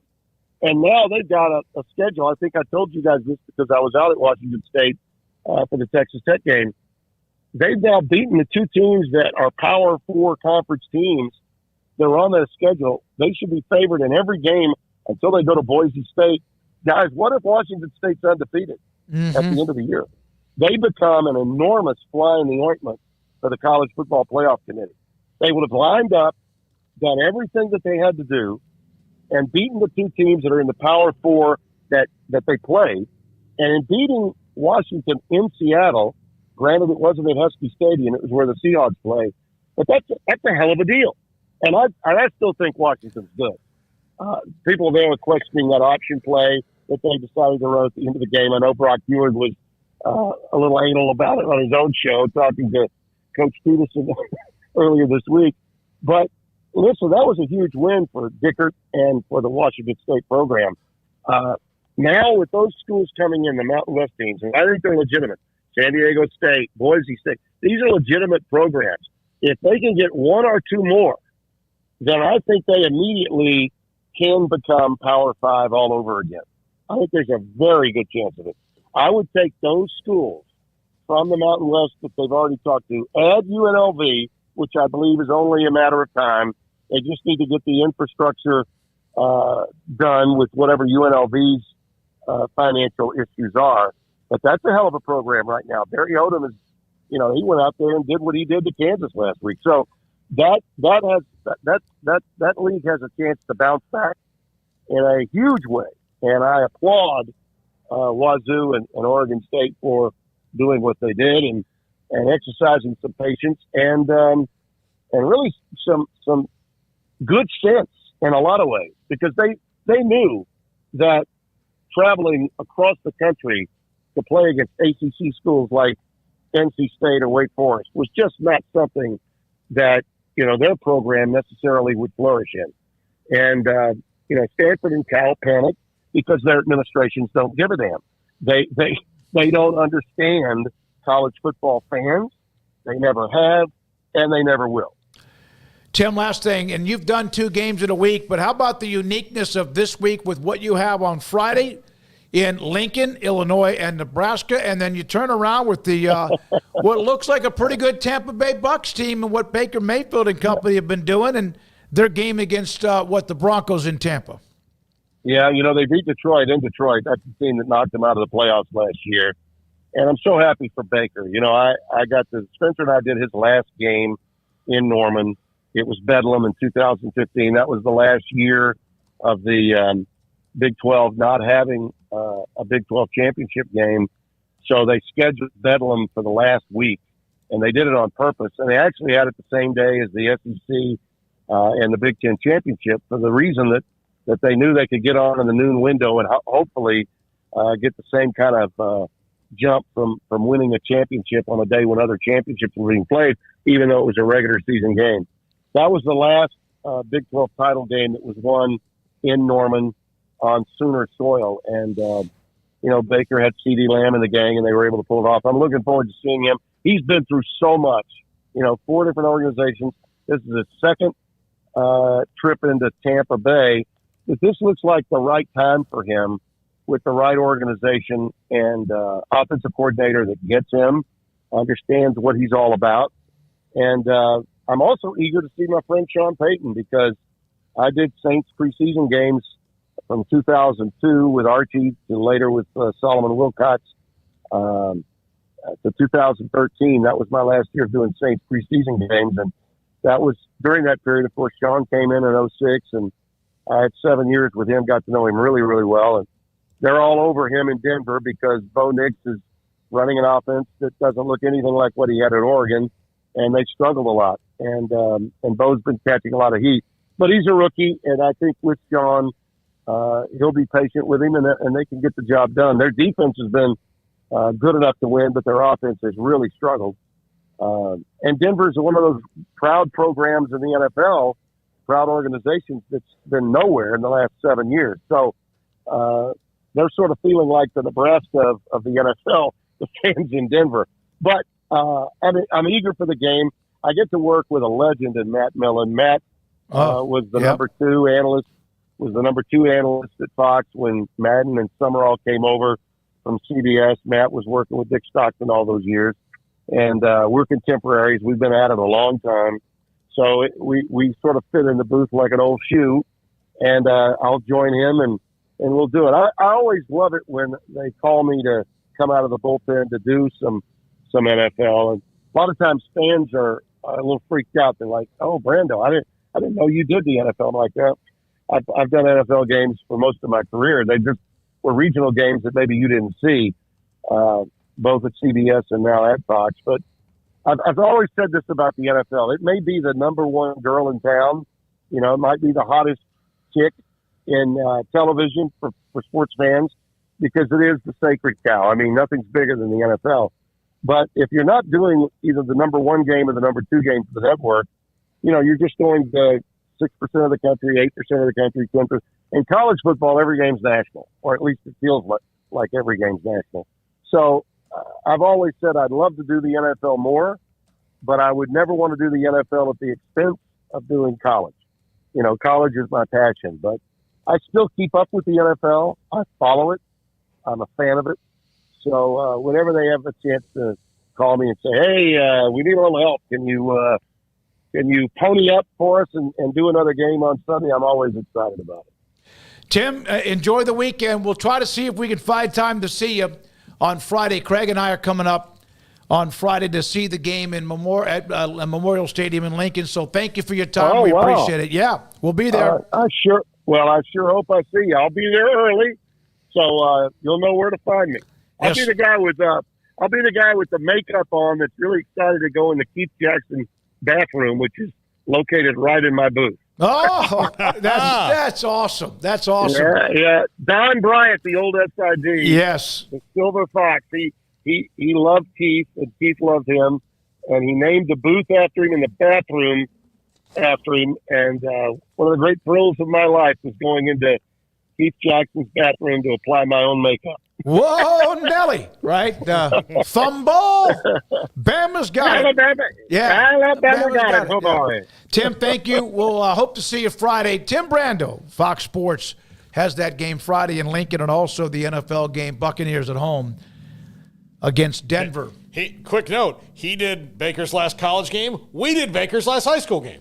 We did. Lake Travis beating Midway at AT&T Stadium for a state championship in 2011. It was the fifth straight for them, by the way, to win the state title. That was a part of today's high school football podcast. It runs tomorrow, starting live at 10 o'clock each week. When we come back, Paul Catalina at his top 10. But let me first of all say ideal 10. What did I say, 10? 10. Yeah, no, 5. I think, okay, we want to do just 5. He's just doing 5 today. Okay. Ideal MRI, I was there on Monday evening after the show, left a little bit early to get there. Darlene was there to help me out to get an MRI of my lower back. I had gotten one. Some of the images weren't quite what they wanted to be, so they called me back. No money for me. They handled it. Monday night, their state-of-the-art equipment is phenomenal to get the images that my doctor needs for my lower back and so-called whatever it is in my right hip. Darlene Gorgon was there. She handled it. She waited for me to get there. And it was, I've always had an issue with an MRI machine, but I've never had one getting inside the tube of theirs. In fact, it's weird. I actually fell asleep while I was having an MRI. That's how comfortable I am when they are there in what they do. $497 or less every single time. The average MRI around the country is $1,100 and rising. And so you do the math. If your doctor needs a better look of something that might be a muscle, a ligament, or something else inside of whatever it is that's causing pain in your body, IdealMRI.com in the Central Texas marketplace, the southern part of Waco off I-35.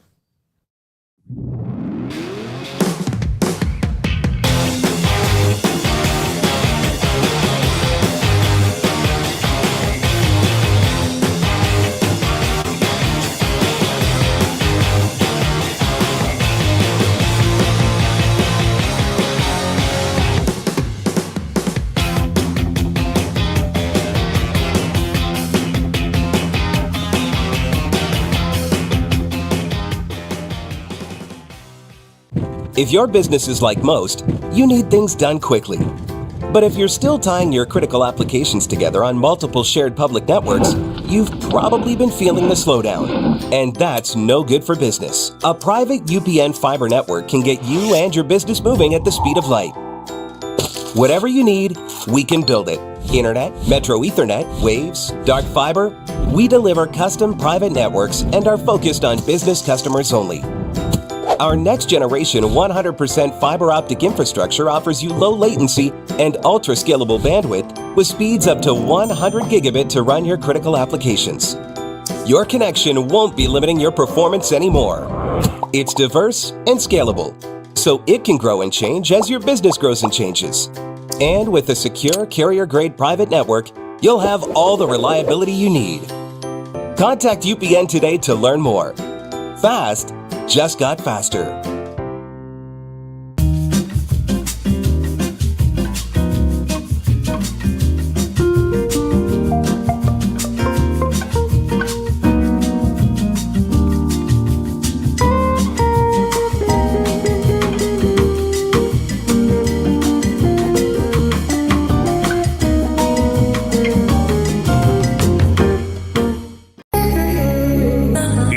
For Paul Catalina's Top 5, brought to you by Texas Beef House. Where's the best beef in Texas? Your house when you order from Texas Beef House. Unleash the flavor of Texas raised Wagyu. From our pasture to your plate, TexasBeefHouse.com. Welcome into the Top 5 here on your Wednesday. I'm Paul Catalina, TexasBeefHouse.com, bidonbeef.com. Use our promo code 365sports when you win your bid at the auction. Top 5 things that happened at FSU. A subject that I might be one of the best people in the country to help diagnose and solve this. I'm like the Surgeon General of this situation. I'm not the person who's necessarily going to solve it, but I can certainly give recommendations, slap warning labels on things, and all that. Number 5, the noise.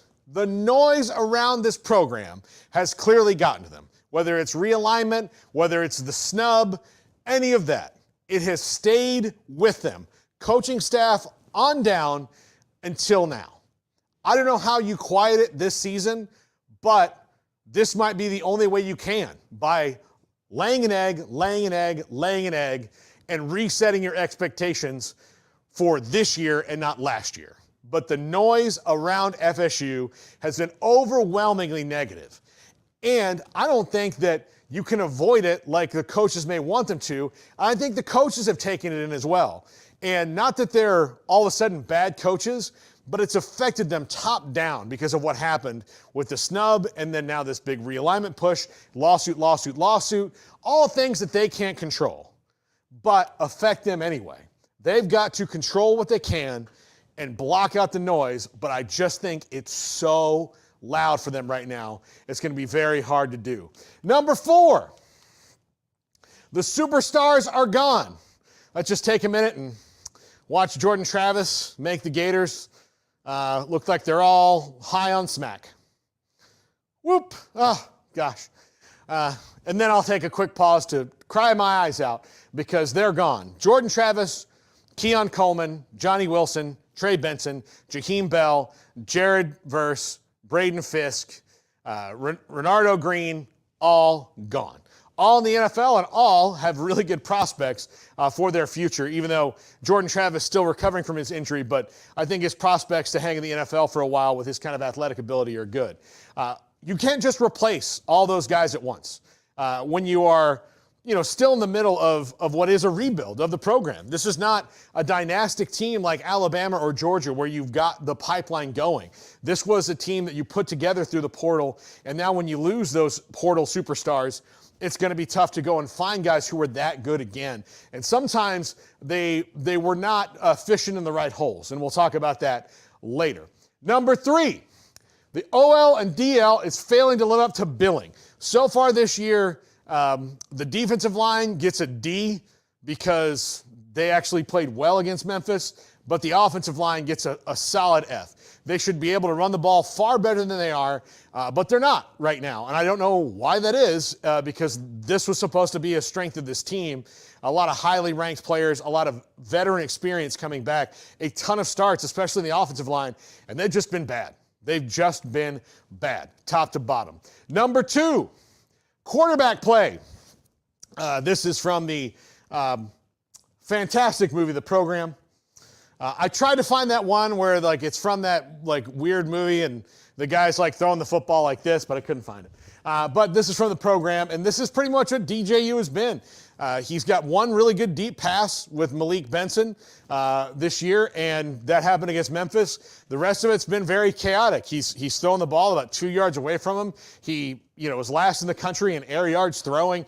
It's just not a situation that's going to work out. And so while he's not the biggest problem, I do think that he's a problem that you can maybe fix if you give Brock Glenn or Luke Kromenuk a chance. And number 1, you live by the portal, you die by the portal. Bottom line. So yes, they lived and it is like being in Vegas and they were on a heater. Boom, boom, boom, hitting, like the craps table, again, they were hitting. And then all of a sudden you don't. Well, guess what? You're not very good. You're not very cohesive. You have to get better at high school recruiting. This is Mike Norvell's biggest mission. Getting better at high school recruiting. Now, they're routinely in the top 10 to 15, but if they want to win national championships, they've got to be in the top 5. And they get guys, it looks like they're going to have a top 5 class, and then right at the end, Travis Hunter being the biggest example, they vanish. So they've got to find a way to close those guys, or this is going to keep happening over and over and over again to them because, again, you live by the portal, you die by the portal, get it tattooed on your bicep. Live by the portal, die by the portal. That's what's going to happen. That's it for this top 5. Let's wrap it up. All right, Paul, thank you very much. Garrett, I know this is a last-second deal. We're out of time. Paul, you need to use this tomorrow with Josh Heupel on Mike Leach had there been communication devices in the helmet and what that would have been like. All right, thank you very much, Garrett Ross. Also, Emery Winters working on 365 Sports tonight, 10:30 tonight, every weeknight at 10:30 on the CW. Thanks to our guest today. Thanks to Phil Snow taking the time to come see us. And I know so many of you enjoyed that along with our guest Taylor McCarg and also Tim Brando. For Paul Catalina and Craig Smoak, Craig and I have a high school game tomorrow near Dallas in Mansfield. And then we are headed to Lincoln, Nebraska on Friday morning to enjoy, I hope, a Nebraska win. But no matter what, a trip to Memorial Stadium. For Craig and Paul, I'm David Smoak. Thank you to our great sponsors. Good night on 365 Sports.